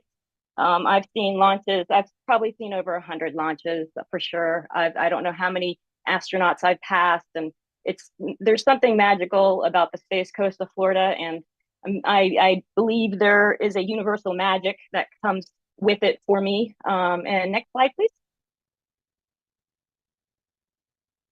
So, you know, there's a lot of people that I got to see. I've seen a lot of people, seen a lot of astronauts. I've seen a lot of cool stuff. We have Florida Institute of Technology, and I'm making you guys dizzy with my screen. So I've seen, I've got a lot of pictures. I've got pictures that I don't know what I'm looking at, you guys. They're from 1965, the Vehicle Assembly Building, and what the launch pads looked like back then. So my father was a photographer and took care of the photography equipment for the Air Force as one of his gigs. So lots of cool stuff. So next slide, please. So what do I do? I'm a thinker. Real estate is my nucleus. Everything gravitates towards real estate, you guys. Everything. Wars are fought for it. People, you know, buy land. Biggest recommendation: buy yourself land. Don't listen to the good. You don't want to rent. You want to own your own home, but time it right when you purchase, right? So over the last 23 years, I've worked with some pretty impressive people. I was one of the first listing agents when the layoffs were happening in the space industry years and years ago, and NASA was laying off, you know, all those poor people and sending them out to pasture, but then they were bringing in the new kids. And I knew when I picked up my clients at the hotel and the wife had blue hair that things were changing. And that's kind of right around when SpaceX started to roll into Brevard. So, you know, this is my backyard. I've seen everything come. I've seen everything go. You know, I see the people. I know the people. They're my clients. They're my friends. They're my neighbors. They're the people I grew up with and went to school with. So things that I study residential real estate, commercial, industrial, hospitality, and income producing. I study the markets in Dubai. Dubai is the most progressive real estate build. It's so amazing, and I love to follow it. I studied Austin because I watched the influx into Austin, and I've been predicting now that New Mexico is the next Austin. I see it. It's going to happen. I also study the Manhattan market because I'm an agent in San Francisco, California as well. And usually Manhattan's a precursor for San Francisco, but there's some interesting things that are happening that are kind of flipping it. So I study consumer spending, credit card debts, car payments, cannabis industry, data mining, natural disasters, and that the best builds for those scenarios. I study 3D printing, construction, cement, and metals. I study transient migration, y'all. You want to see what's happening in a city? Watch where the transients go. I study where people are living in their car, how they live in their car. Like, it's just the huge eagle eye vision that I see. I studied the, the business ones, Google, Bezos, Musk, Zillow, Berkshire Hathaway, all the real estate ones. So who am I? I'm a Scorpio. I'm clairsentient. I'm a year of the rabbit. My spirit totem is a pelican. I was born breech. Experience with fear of shelter and food insecurity on multiple times. I dissect at a rapid pace. I'm an athlete and a trail runner. I'm an American tomboy. I'm a fierce defender. I'm a smile maker, and I am crafting the synergy that I have to accomplish what I have in mind. Please. So Cocoa Beach, space tourism, y'all, it's always been real. Always been real. Cocoa Beach has always thrived off of space tourism, right? So Westin Cocoa Beach, we have a pier, an old dilapidated pier. The Westin owns it, right? It's a $400 million international Palms Resort that's coming. And the pier and Westin, they have agreed that they can go six stories tall, right? So they're just now doing the resort. They just broke ground on it. And then after a certain amount of time, they're going to do the pier. So again, space tourism is real. Next slide, please. The Brightline, y'all, the Brightline is awesome. Now you can go from Miami to Orlando in about 3.5 hours, right? Amazing. There's no stop on the Space Coast yet, but it's a no-brainer to me that there will be. Our infrastructure is just not ready for it. Next slide, please. Rocket launches, y'all. I hope all of y'all have seen a rocket launch, and they're rocket launches here 1 to 3 times a week, and it is the most beautiful thing to see a SpaceX return pre-dawn or evening. It's just the most beautiful imagery you can imagine. So if you ever make it out, try to get one of those. Next, please. All right, this is my purpose in life, y'all. The housing crisis, it cannot be ignored anymore. It just can't. The US is short about 3.8 million housing units, both for rent and for sale, according to the most recent estimates from Freddie Mac. Only 25% of homes in the US fall into affordability for the median income of $75,000. Next slide, please. The US is short 650,000 construction workers, according to the trade association, builders and contractors. And 82.5% of materials, including electrical, conduit, steel, concrete, experienced significant cost increases since 2020, per a report in Oxford Economics. Next slide, please. What's the solution? Well, there's a lot of them. And one of the most affordable ones is 3D construction print, you guys. 3D construction print cement, 3D construction print hemp, 3D print construction significantly faster than traditionally built homes while reducing cost of 10 to 20%. A house generally loses its energy from floors at 15%, roofs at 25%, windows at 25%, and walls at 35%. So that's it for the slides. So I'm all done with that. Thank you. So there's solutions, y'all. And I really feel like I just met Ainara probably, I'd say in April, right? It's been a short period of time. And this human-based program that I'm on with Ainara, and Daniel's on here, and Rebecca's on here, there's a few on here. It's amazing. And I feel like for me, it's a universal gift. It is. I've tried to run away from the Space Coast of Florida so many times, and it brings me back. It brings me back, and I get it. So my eyes just see so many solutions for the problem, and the government needs to get their deal together. And I'm very passionate about this. And so I was flown out to New Mexico last month for some large land scale projects, multiple different directions. And when I was driving around New Mexico, my brain just rapid fired all the same things that I see in areas of the Space Coast that need so much help, that it's just so wrong, and it's fixable, it's doable. I saw it in New Mexico. Yeah, and I see it in so many different directions. And I feel like with the progression of technology and the products that are out there now, and this connection, this universal connection of these people that are all working on these things, there's so many solutions. So I have big intent in helping as many people as I can. The housing crisis, there are solutions that I really want the government to get on pack. I have a lot of solutions, particularly with the indigenous tribes. There should be so much more done with them. In schools, we can 3D print, schools. Like, there's just so much. It's endless what you can do with 3D print. So I've rambled a bit. One of the things we covered this morning was this migration, if you will, of industries such as the fashion industry. These large, successful industries that are now finding these new collaborations in space. And I'm always interested to see, which organizations, which industries are merging with space and finding a space strategy. Now, by all accounts, you're a very successful real estate agent. You have been in the business for a long time. You have a lot of knowledge. You could go about your business as that real estate agent without ever touching space, but you've chosen to go into space and bring all these amazing assets and skills that you have. I want to know, I'm always curious about this. What is it? Obviously, you have this background in Space Coast, but what made you decide to bring your skills and these unique solves for the housing crisis into the space sector specifically? I think it's my purpose. I think a torch has been handed to me, a relay, whatever you want to call it. I believe it's my calling, and it's just, for whatever reason, I'm not in academia. I was never good at school. In fact, I was in grades, a terrible reading comprehension, and I realized it was because stuff that I had absolutely no interest in, right? So now I'm like a crackhead with stuff. I mean, I wake up in the morning and it's like I go down the rabbit hole and I want to know more, and then I have mad scientist notes, right? And so for whatever reason, I don't know why, I don't have any sort of conclusion of why I've been like that, but I've always seen my future in a way. And I've always thought of myself as a person of service. I'm always somebody that wants to help.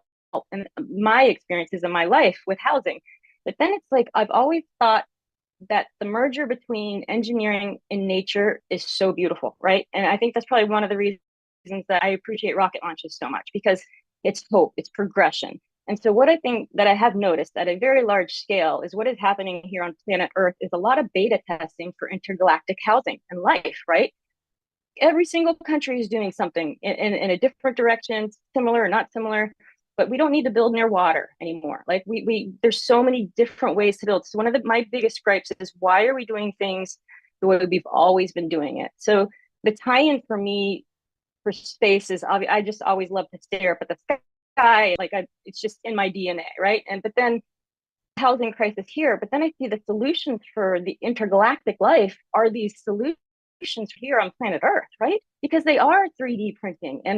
And the fact that you can get a setup of less than $1 million for a complete 3D print machine, and you can load it up on a trailer or, put it on a flatbed, and you can drive off with an F-250 in it, is mind-blowing that the government has not been doing this, right?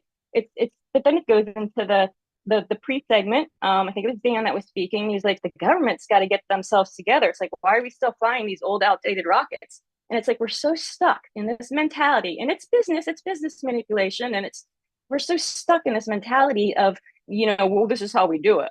We're settled in, and it's just like, fuck that shit, Well, I think it was Morgan that alluded in a very gentle way earlier to the current collapse that we're experiencing in the West. And I'll be less gentle, I guess, and say that, we look at the economic collapse that's imminent. We look at societal collapse and the struggles, and we're kind of ripping ourselves apart in the West. And it can be easy to frame that in a very, negative way. We can have a lot of anxiety and fear over that and uncertainty.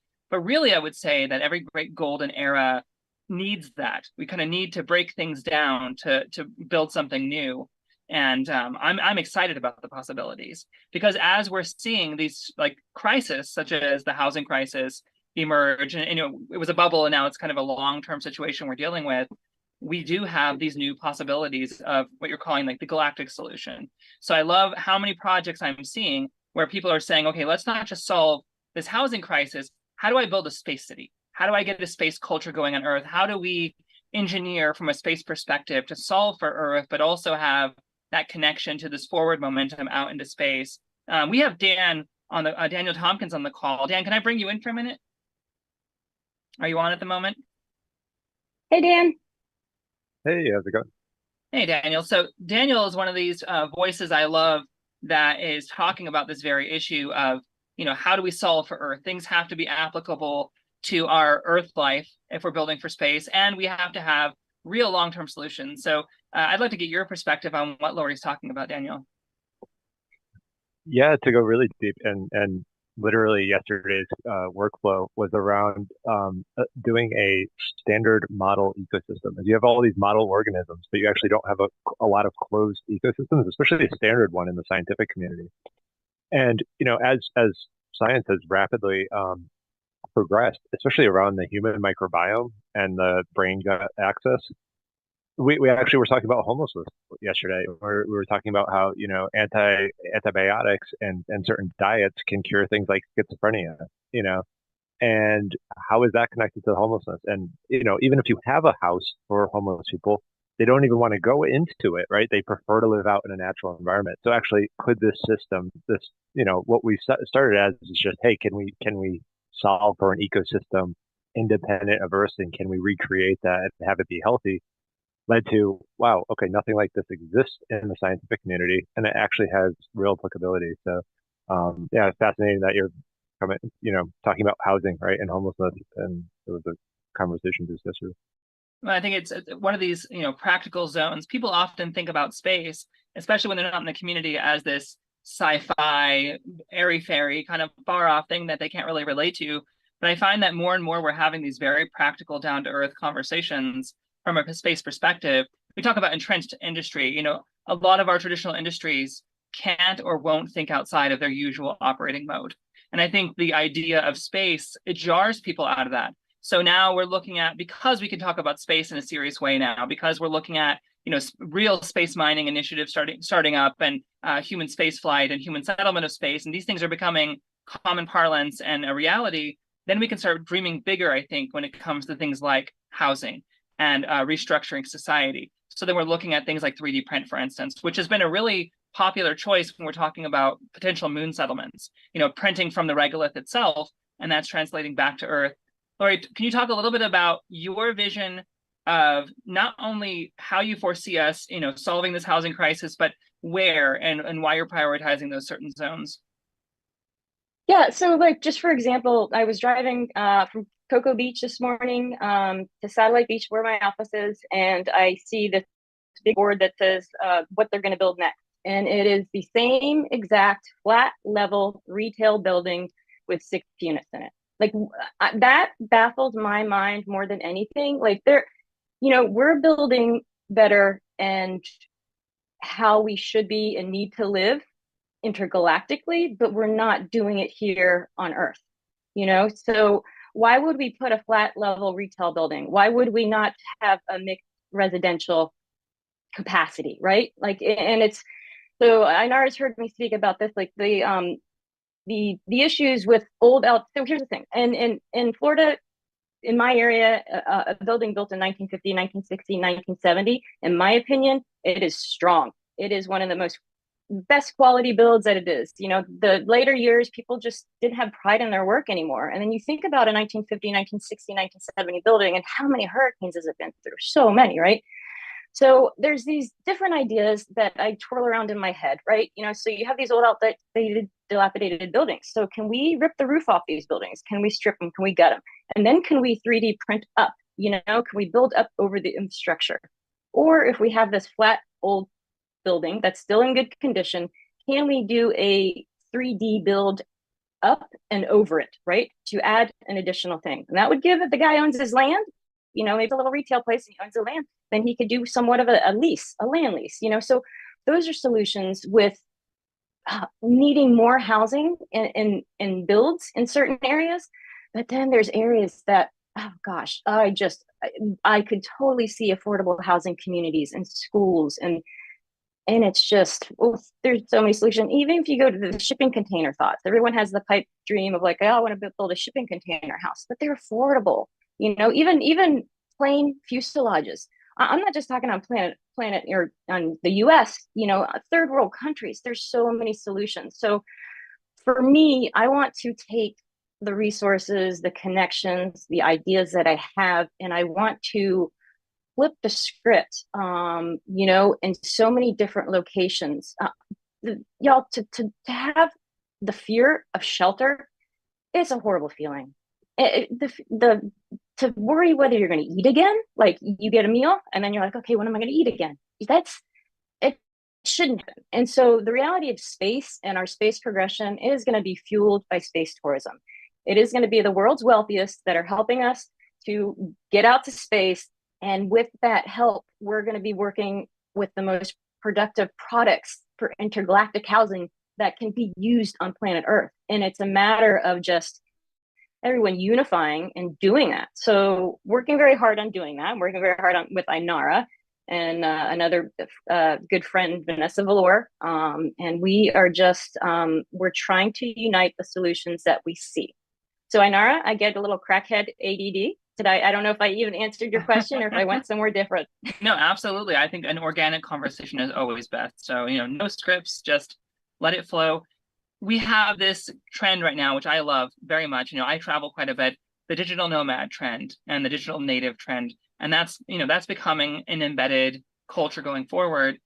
I can see that is already connecting itself to space.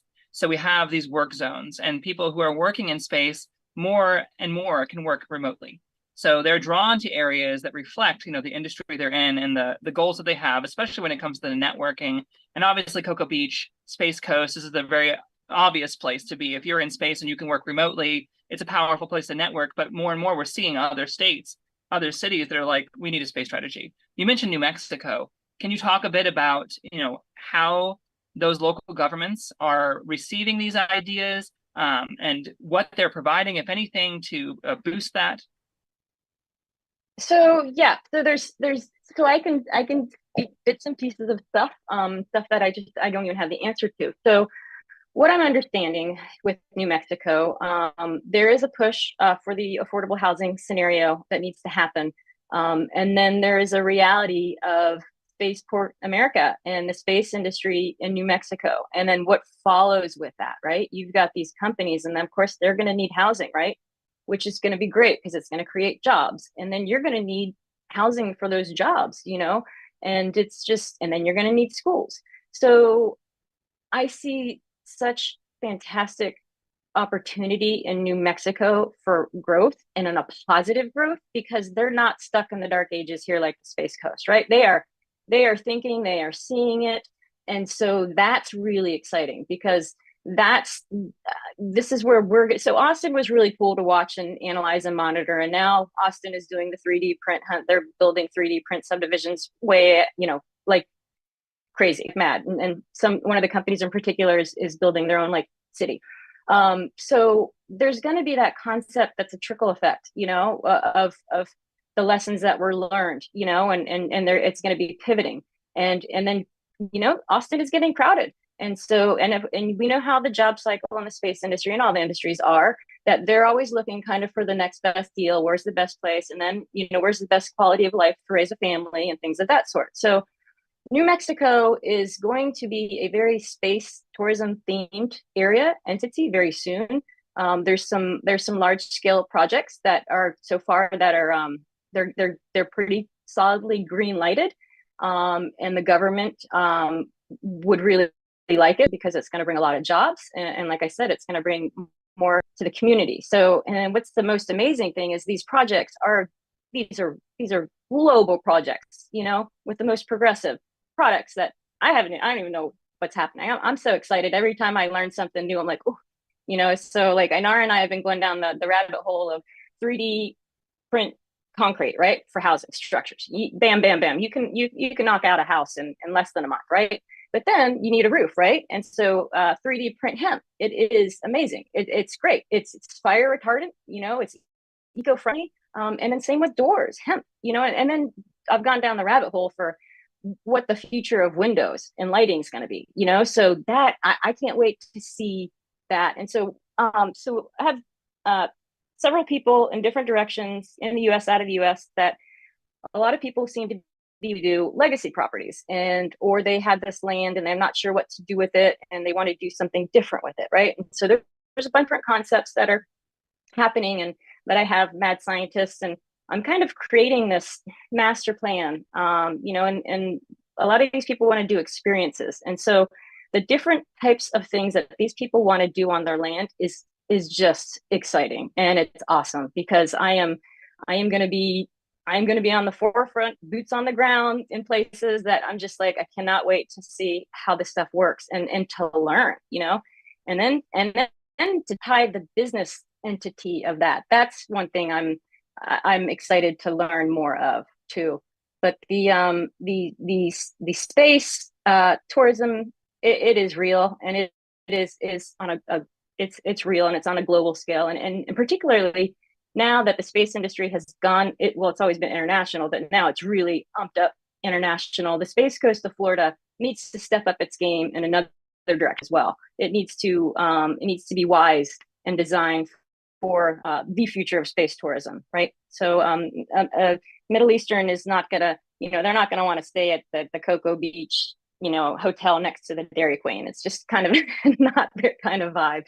So there's some corrections that need to be done there. But then again, just my community, my village, like we are a paycheck to paycheck community, and that's who I've represented for over 23 years here. It's and then the economy and the market that we're in right now, it's all predictable to me. It's all very similar, and the layoffs that are happening, and there's a lot. And the one thing is, you got to always realize how vulnerable the space industry really is. If for whatever reason COVID came from space, the entire industry would have been shut down, right? And who knows when it would have opened up. And the reality is, these people are going, they're going out into space, and whatever happens if something comes back and it shuts down the space industry, so it's kind of like, I see the space industry is also, they're navigating different areas. In fact, I was reading, I was reading the other day, there are some community colleges actually that are getting on gear with these space industries. Like, kids don't always need to go to college, so these trade schools I'm seeing, and I'm seeing these companies wisely team up with the community college or the local schools, which is brilliant, because then they're going to need employees, right? So they're training these kids, these students, and then I don't know how grant money works, but they're probably getting paid to do it. Brilliant. Well, I think about Elon Musk's, example of how he produced a school within SpaceX itself for the employees, for the kids, and he wanted one that was, wanted a curriculum that was based on the future he was trying to build. And so he took that in his own hands. One of the things I'm looking at with this possibility, with the real estate and with these new builds, is the base model, the military base model. When you think about a military base, they're often dropped in rural areas, especially overseas. There's not a lot of opportunity there. The base is, it's an ecosystem, and it ends up producing an economy or a series of economies around it in those local areas through, business and real estate, rentals, food, all these different things that suddenly take off. I can imagine that when we build these space cities, because that's really what we're talking about here. We're talking about building space cities. We'll have the same sort of impact in the local area, but also we can imagine new models of education, because at the moment, our education system is so siloed and so embedded that there is no way to make sweeping changes across the board. And it would have to be city by city nearly. And that's nearly impossible, because our schools were made to make factory workers. They weren't made to make, aerospace professionals. And we're behind on that, right? I see specifically China has this edge where their youth are very passionate, knowledgeable, and prioritizing of space. American youth aren't quite there. So with these space cities, if we build these hubs, we can reimagine education on the ground, and then we provide an incentive locally. I can think about New Mexico. There's several areas that are lacking when it comes to STEM education. These hubs could offer that supplemental education to local communities and be an asset right away. And as far as education goes, that alone would be worth the investment. But honestly, we talk about space investment. It's difficult, because traditionally you're looking at what's your risk and where's your exit. And with space, it's like maximized risk, and your exit is somewhere far off in the future. So I think an initiative like this, where we're talking very practically, it's easy to invest in real estate. Real estate is always a safe bet, and technology as well, innovation. We're bringing all these pieces together, and I think it's going to allow investors to jump in very securely, where they're not going to have to wait and see what happens. And that means that we're basically funneling investment into space through these very safe zones and bringing it all together. And when we talk about DARPA and their moon economy, focus right now, testing out a space civilization on the ground and figuring out that economy and those needs is a pretty good first step, I think, to figuring out how we're going to do that in space for sure. Yeah. And these big projects like Mars World and Moon World and all these things. I mean, that countries, they're building cities within themselves. They're building cities within themselves. Like Mars World, for example, it's going to be in Orlando, and they're going to do it. I guess the media version of it first, but it's going to be on 77 acres in Orlando, and it's a huge encompassing dome, right? And basically everything you can do in Vegas, you can do in Mars World, with the exception of gamble, which is just mind blowing. And then, of course, it's called Mars World. So think about it. What are the products? It's going to be the latest and the greatest. And so I think the reality is the government needs to catch up. They need to catch up, and they need to be knocking on our door and saying, you know what, how can you help us? Right. That's what needs to be happen. But it's not going to happen. So what I'm going to do is I'm going to knock on their door and I'll be like, I'm here to help. So it needs to happen. I feel there's a powerful energy with me and a force. And like I said, this is a purpose, and I have a microphone and I know how to use it, and I'm nice. So I know how to knock on a door nicely. So that's important. Well, I think it's amazing how private industry has taken on space for America. It wasn't that long ago we were hitching rides to space and people weren't very enthusiastic. And now we're back to being the leader in space. We're there, neck and neck with China, and quite far ahead in many areas of it anyway, especially when it comes to innovation. So it's exciting to see how private industry has led the way and, reinvigorated all of this for us. So, I think government does need to catch up, but I'm not so worried about getting them involved in huge ways, because I think the private industry is a much better partner, a much better, leader in that sense. I do like all these government contracts are coming in. I think it was Dan that was talking about that earlier. So for instance, Morpheus, Morpheus engineered these satellites in a two-part way. They're modular, and you're able to, you pay only when you maneuver them for the service. So that's amazing. And it's real-time tracking. And they got a ton of government contracts to do this, and they were able to get out front because of that. But I'm excited about, what we can do as far as the private industry and what we can do with these cities. Now, there's other aspects I want to bring in, because you and I have been talking about hospitality, entertainment, and there's a great potential here when we do have these hubs, these space hubs that we build. We can revamp education, housing can be all kinds of creative workspaces, digital nomads coming and going, but also planted families that are focused on space and innovation hubs. But then we can bring in entertainment, can't we?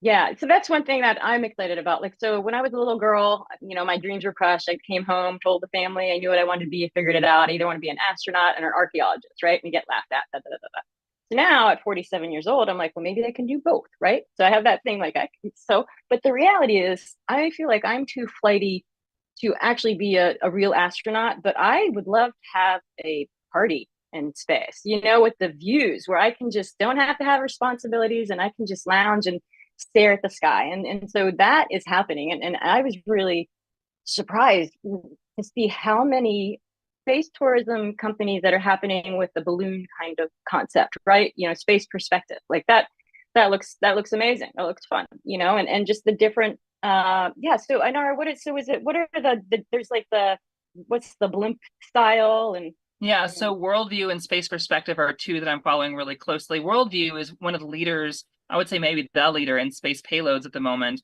but they're also, they're going public. They're looking at space tourism as well, Space Perspective. I think this is a good sign of where we're going, because it's nice to be able to jump on a rocket and go up to space for a couple minutes and float weightless, but that's really not accessible to most people. Whereas a model like Worldview or Space Perspective, it is within, basic reach of a lot of people. There still needs costs will have to come down more, but it is far more within reach. I think they will come down. And, you're able to go up to the stratosphere for 6 hours. I mean, that's pretty powerful. Right.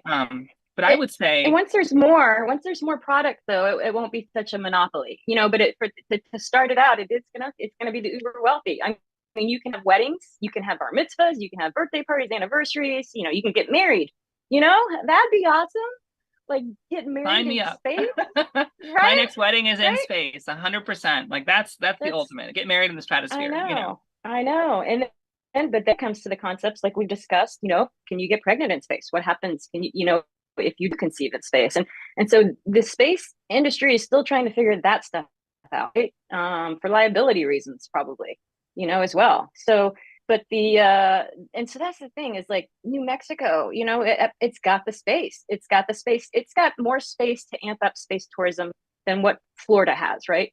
But I was disappointed to hear, like, I was so happy that Ron went up and got his little astronaut wings. But I asked the question on, you know, where do people get to see the launches? Like, where do they, you know, where do the visitors go, and like game day with your backpack? And it was kind of sad because you're so far away from where it launches, you don't really see it. There is some sort of a viewing tower, but I would like to, I'm going to plant that seed one day if I can, because that's such an important part of the process, man. Watching a launch, being on site, like have the spot, the golden ticket, and you just see the different teams in their shirts walking around and representing. There is such a pride and happiness, you know, and and then you start talking to the families, and I run into other people that remember Ron Johns when it had a sand at bottom, you know, the original.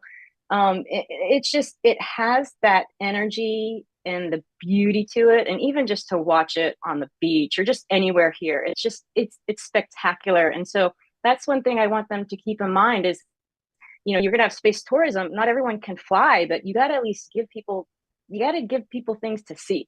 Right. And that's, and so I heard that they're not going to be doing the cameras on the launches all the time now. So you can't really see in it, but you got to people need the visual and excitement. And I think it's coming. And, you know, circling back to, you were talking about STEM, and I'm so excited. I'm so excited, and particularly for young girls right now. I'm just so inspired for them.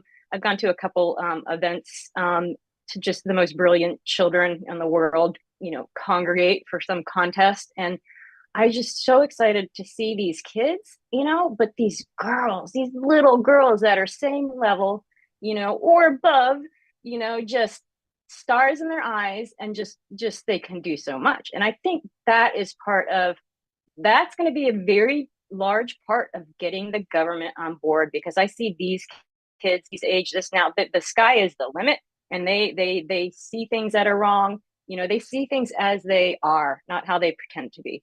And I think that's really, really important. And that's, you know, what space industry is doing, and science. And it's beautiful. I love it.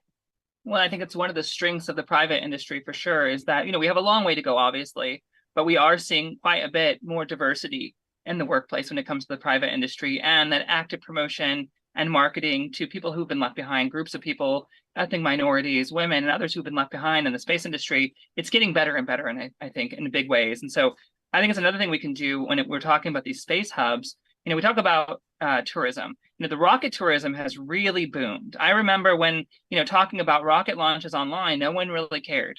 And I think a lot of us have gone through that phase of, you know, we're younger, we're talking about going into space when we grow up, and people are like, oh, you know, that's so cute. You keep dreaming. And then as you get older, it's like, oh, maybe you should be more practical. And then as an adult, it was, you know, oh, that's not really a thing. It's going to be too far off. But now we've gotten to the point where people hold rocket launch parties all over the country. People travel to be live at launches, and you've got, you know, millions of people watching them live on the live links online. So that specific, you know, version of tourism has blossomed and originated in this new era of space. But when we're talking about space hubs, you know, if we have a city that's specifically dedicated to innovation and space culture, and you have people that are coming there to specifically do space, there's a tourism aspect. I think, you know, the Eiffel Tower is a great draw, for instance, for Paris. Space will be a great draw. If you've got Space City USA in New Mexico, that alone draws the tourism in a big way. So I think we can also talk about the entertainment possibilities in launching a television show or a series of shows where we, you know, show what it's like to live in that environment and work in that environment, and lock-ins. You've got some great ideas as far as that goes. Can you share a little bit about that project? Yeah. So I've been working on something, and I was working on a show for real estate, Space Coast, stuff like that, yada, yada, yada. And then I came across this beautiful program called the Human Space Program Round Overview Table, right? And it was just like a brick to my head that these are the most fascinating, interesting, educated people that are working on just the coolest stuff there is, right? And so one of my great friends is a great director in LA. And I was like, Justin, dude, the panel's the show. So we are working on it. And we are trying to synergize the people that I fortunately get to speak to all the time. And I see it as a never ending thing that can just show the people that are fighting the good fight here on planet Earth, that are meshing the realities of intergalactic living, right? And the people that are doing the 3D print and are working on the coolest windows, like, and how we work with one another and how we're working with one another to create these large land scale projects, right? And other projects. I mean, you know, Daniel's on here with vertical food growing, you know, like we can solve so much together that it's mind blowing. And I go off the down the rabbit trail on that, because to me, it infuriates me that there's so many solutions out there that aren't being tied in. It's such a waste, you know, and with the education or our schools, how we can tie in, and it's happening. It just seems to be happening slow. So I feel like if we can get cameras in front of the stuff that we're building, whether it's documenting it, right? Or it's just our interactions, you know, of who we are, you know. If I'm out in New Mexico on one of Kirby Runyon's, you know, space adventures, doing the 0G, you know, and it's just like, and it's also about flipping the script on everything. I'm so tired. Like, depression to me it makes me so viscerally angry, right, in any direction. And so stop telling people what to do, how to love, who to love, you know, what's the normal and stuff like that. And let's just flip the script and show everybody what reality is, you know, not the fake plastic and, you know, driving a Tesla because, you know, you want the first Tesla in your hometown. But let's go to the people that are, you know, there's like Paul Simon he's a shaman, of course he is. He's in Africa, but he's a master of the VR headsets, right? And he goes into these remote places and he goes to places where people have never seen white people, and he's putting these VR headsets on them, and he's showing kids and these people, he's showing them the world out there. And there's so much that's not being shown, you know? So like, people have no idea about Paul Simon and what he's doing, the good work he's doing, right? And there are so many people like that are on the human space program that it's just, I want to get their stories out. They're so passionate in their own direction. And my passion is obviously housing, right? But there's so much good out there, and I don't think enough good is being shown. And I see many pockets on how we can get cameras in front of it. But it's just, I feel like something really magical is happening in my life in particular right now, that like, and people that I'm surrounded by, like you, Ainara, like, you know, there's a purpose for us all. We're here for a reason, and we have to listen, you know. We had to listen. I had a hawk moment, you guys, running the beach the other day, and I run the beach and I'm running and I'm looking down at the sand, and I see, you know, a seagull flying at me. He's always flying at me or whatever. There's birds all around. I have a weird thing with birds, like some universal weird thing. And I'm running and I'm like, well, that's a big seagull, and it's got like polka dot spot. Looks like raindroppy polka dot spots. And as it's getting closer, I just see that this is the hawk. It's flying right at my face, like right at my face. And I'm like, wow, that's a hefty dude. And like, okay, here I go up. And there was a moment we were playing chicken, but I was just like, this isn't really happening. And it got right to my face to where I had to drop squat, hit my hand to the sand, and just look over my shoulder. And that hawk did not even break stride, you know? So it's like, when things like that happen to me, I'm on the right path. And so I have a lot of belief in myself. I had a belief in the people that I know and I'm meeting and their passions. And there's a lot that's happening. And so the mesh between real estate and space, to me, it's a no-brainer. Well, and I think it's important that we show these unique experiences and perspectives. That's really where I'm excited the most about this, is that people often think that space is dominated by PhDs, physicists, rocket scientists, pilots. That's their kind of view of what space is. And I think if we can show them this diverse range of skill sets, industries, mindsets, cultures, and show them the passion, that's going to change a lot of public perspective. Because we show them at one point, at the same time, we show them there are these passionate people, which is the key to really any success, is that you've got a person or people that are passionate and are going to give everything they've got for this dream. You know, they're going to bleed out if they have to make it happen.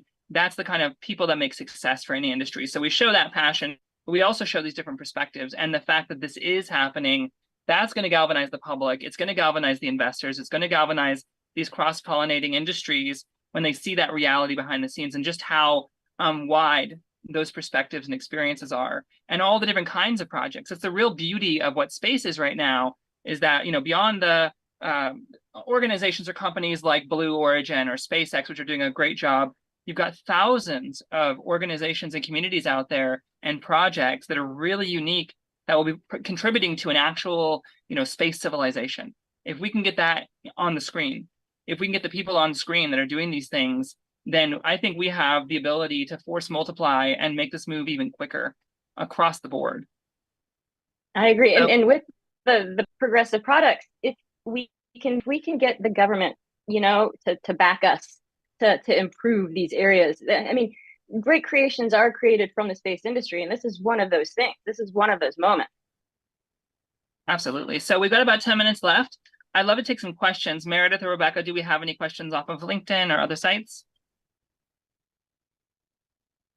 I'm just checking things right now. That was great, by the way, really inspirational. And I hope there's questions out there, because I mean, I have to agree with you guys. I mean, there needs to be more TV shows, more stuff that's not just this garbage reality that people are watching. Like, you can get just as excited about a TV show showing reality of what's happening. I mean, people watch documentaries all the time and they get passionate and excited about that. So why can't we have more with these projects like that? And being somebody who's been in the media for 15 years, I mean, when I come to my bosses and I say, I have a great space story, and I'm getting turned down because it's not the popular thing going on right now, there's something wrong with that.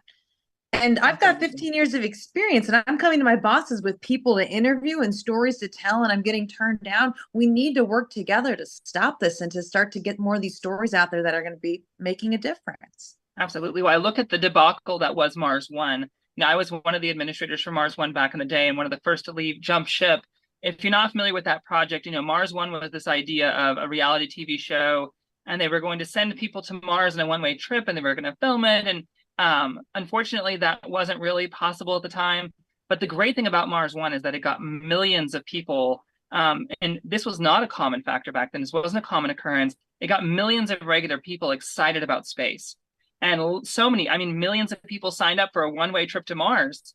This shows that there is this interest that's in the public far before we had any sort of like real resurgence in the public excitement about space. So while it did fall apart and it is considered kind of a debacle in the space industry, the great thing is I think we see a tidal wave from that point on of all these orphans, the millions of people that got excited, they continue to be excited about space. And we can see, you know, those same people and that momentum in all these other sectors where the public is excited. I think we have the direct descent from that public to like the rocket enthusiasts, for instance, and launch enthusiasts. So I think we can demonstrate that there is this huge public interest that we could mobilize for entertainment for sure.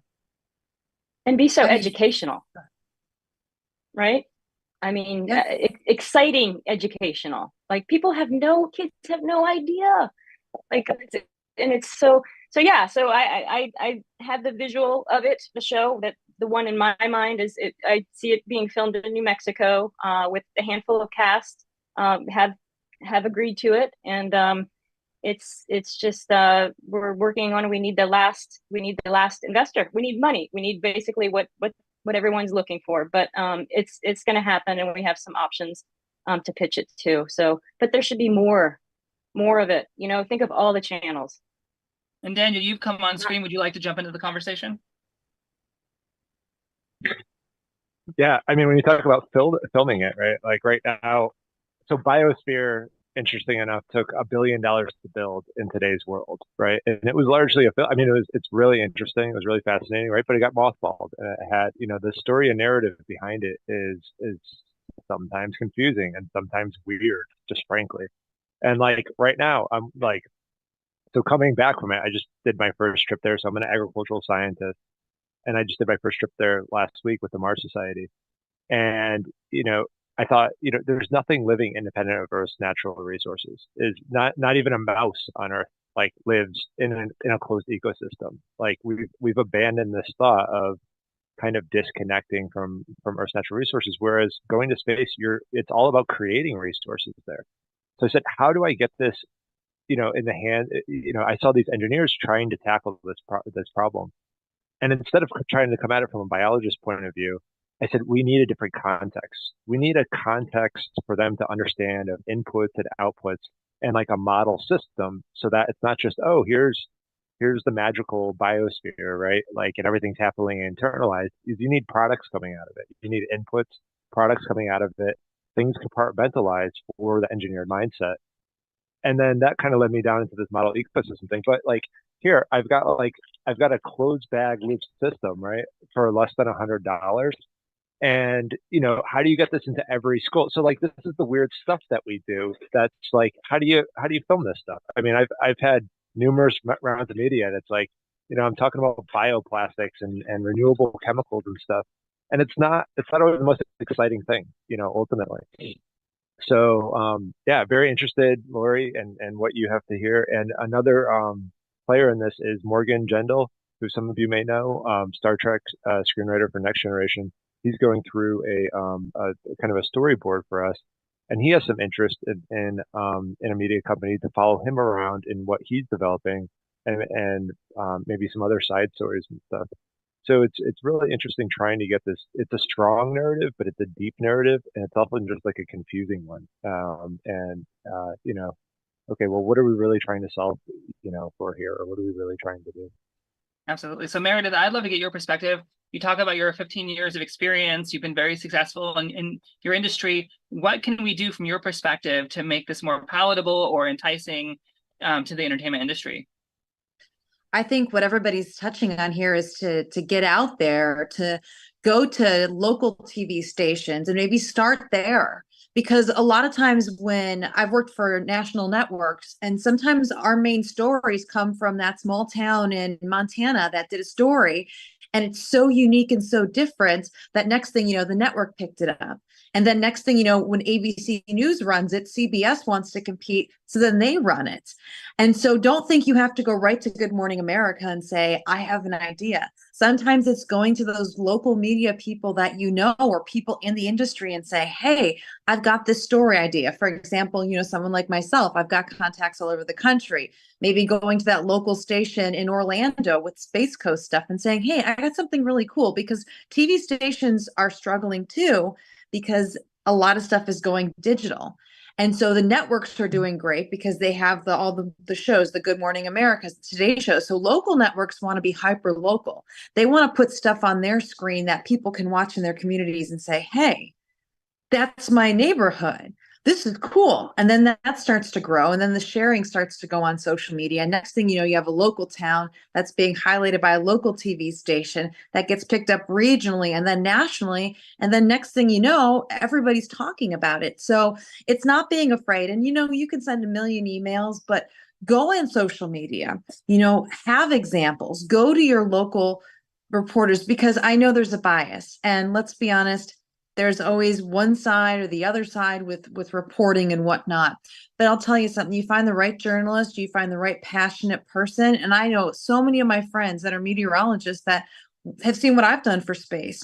And now they're excited. And now the American Meteorological Society, the Station Scientist Committee, wants to talk about space station stories. That wasn't something before I was chair.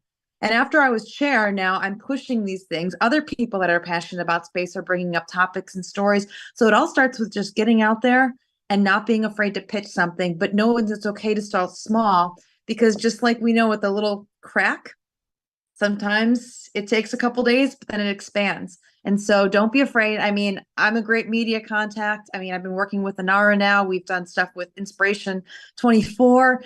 So just make the calls and ask, because if I can't help you or somebody else can't help you, if you're passionate about it enough, we're going to find you somebody that is, and you never know where that's going to take you.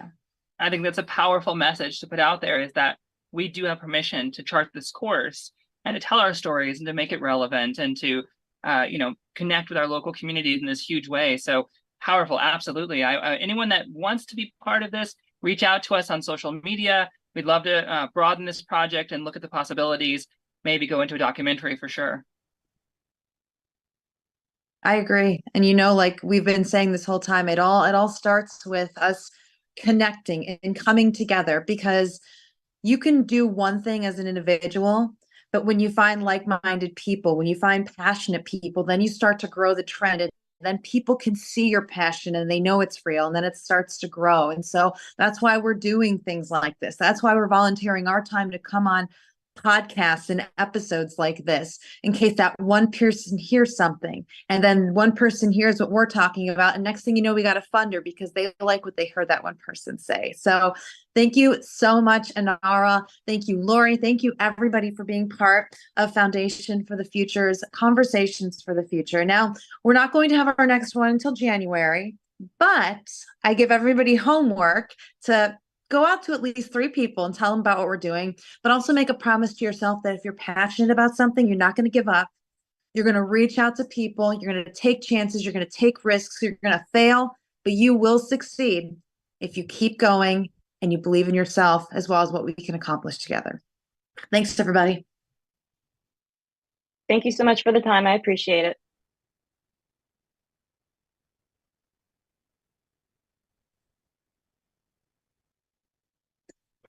All right. That was great, guys.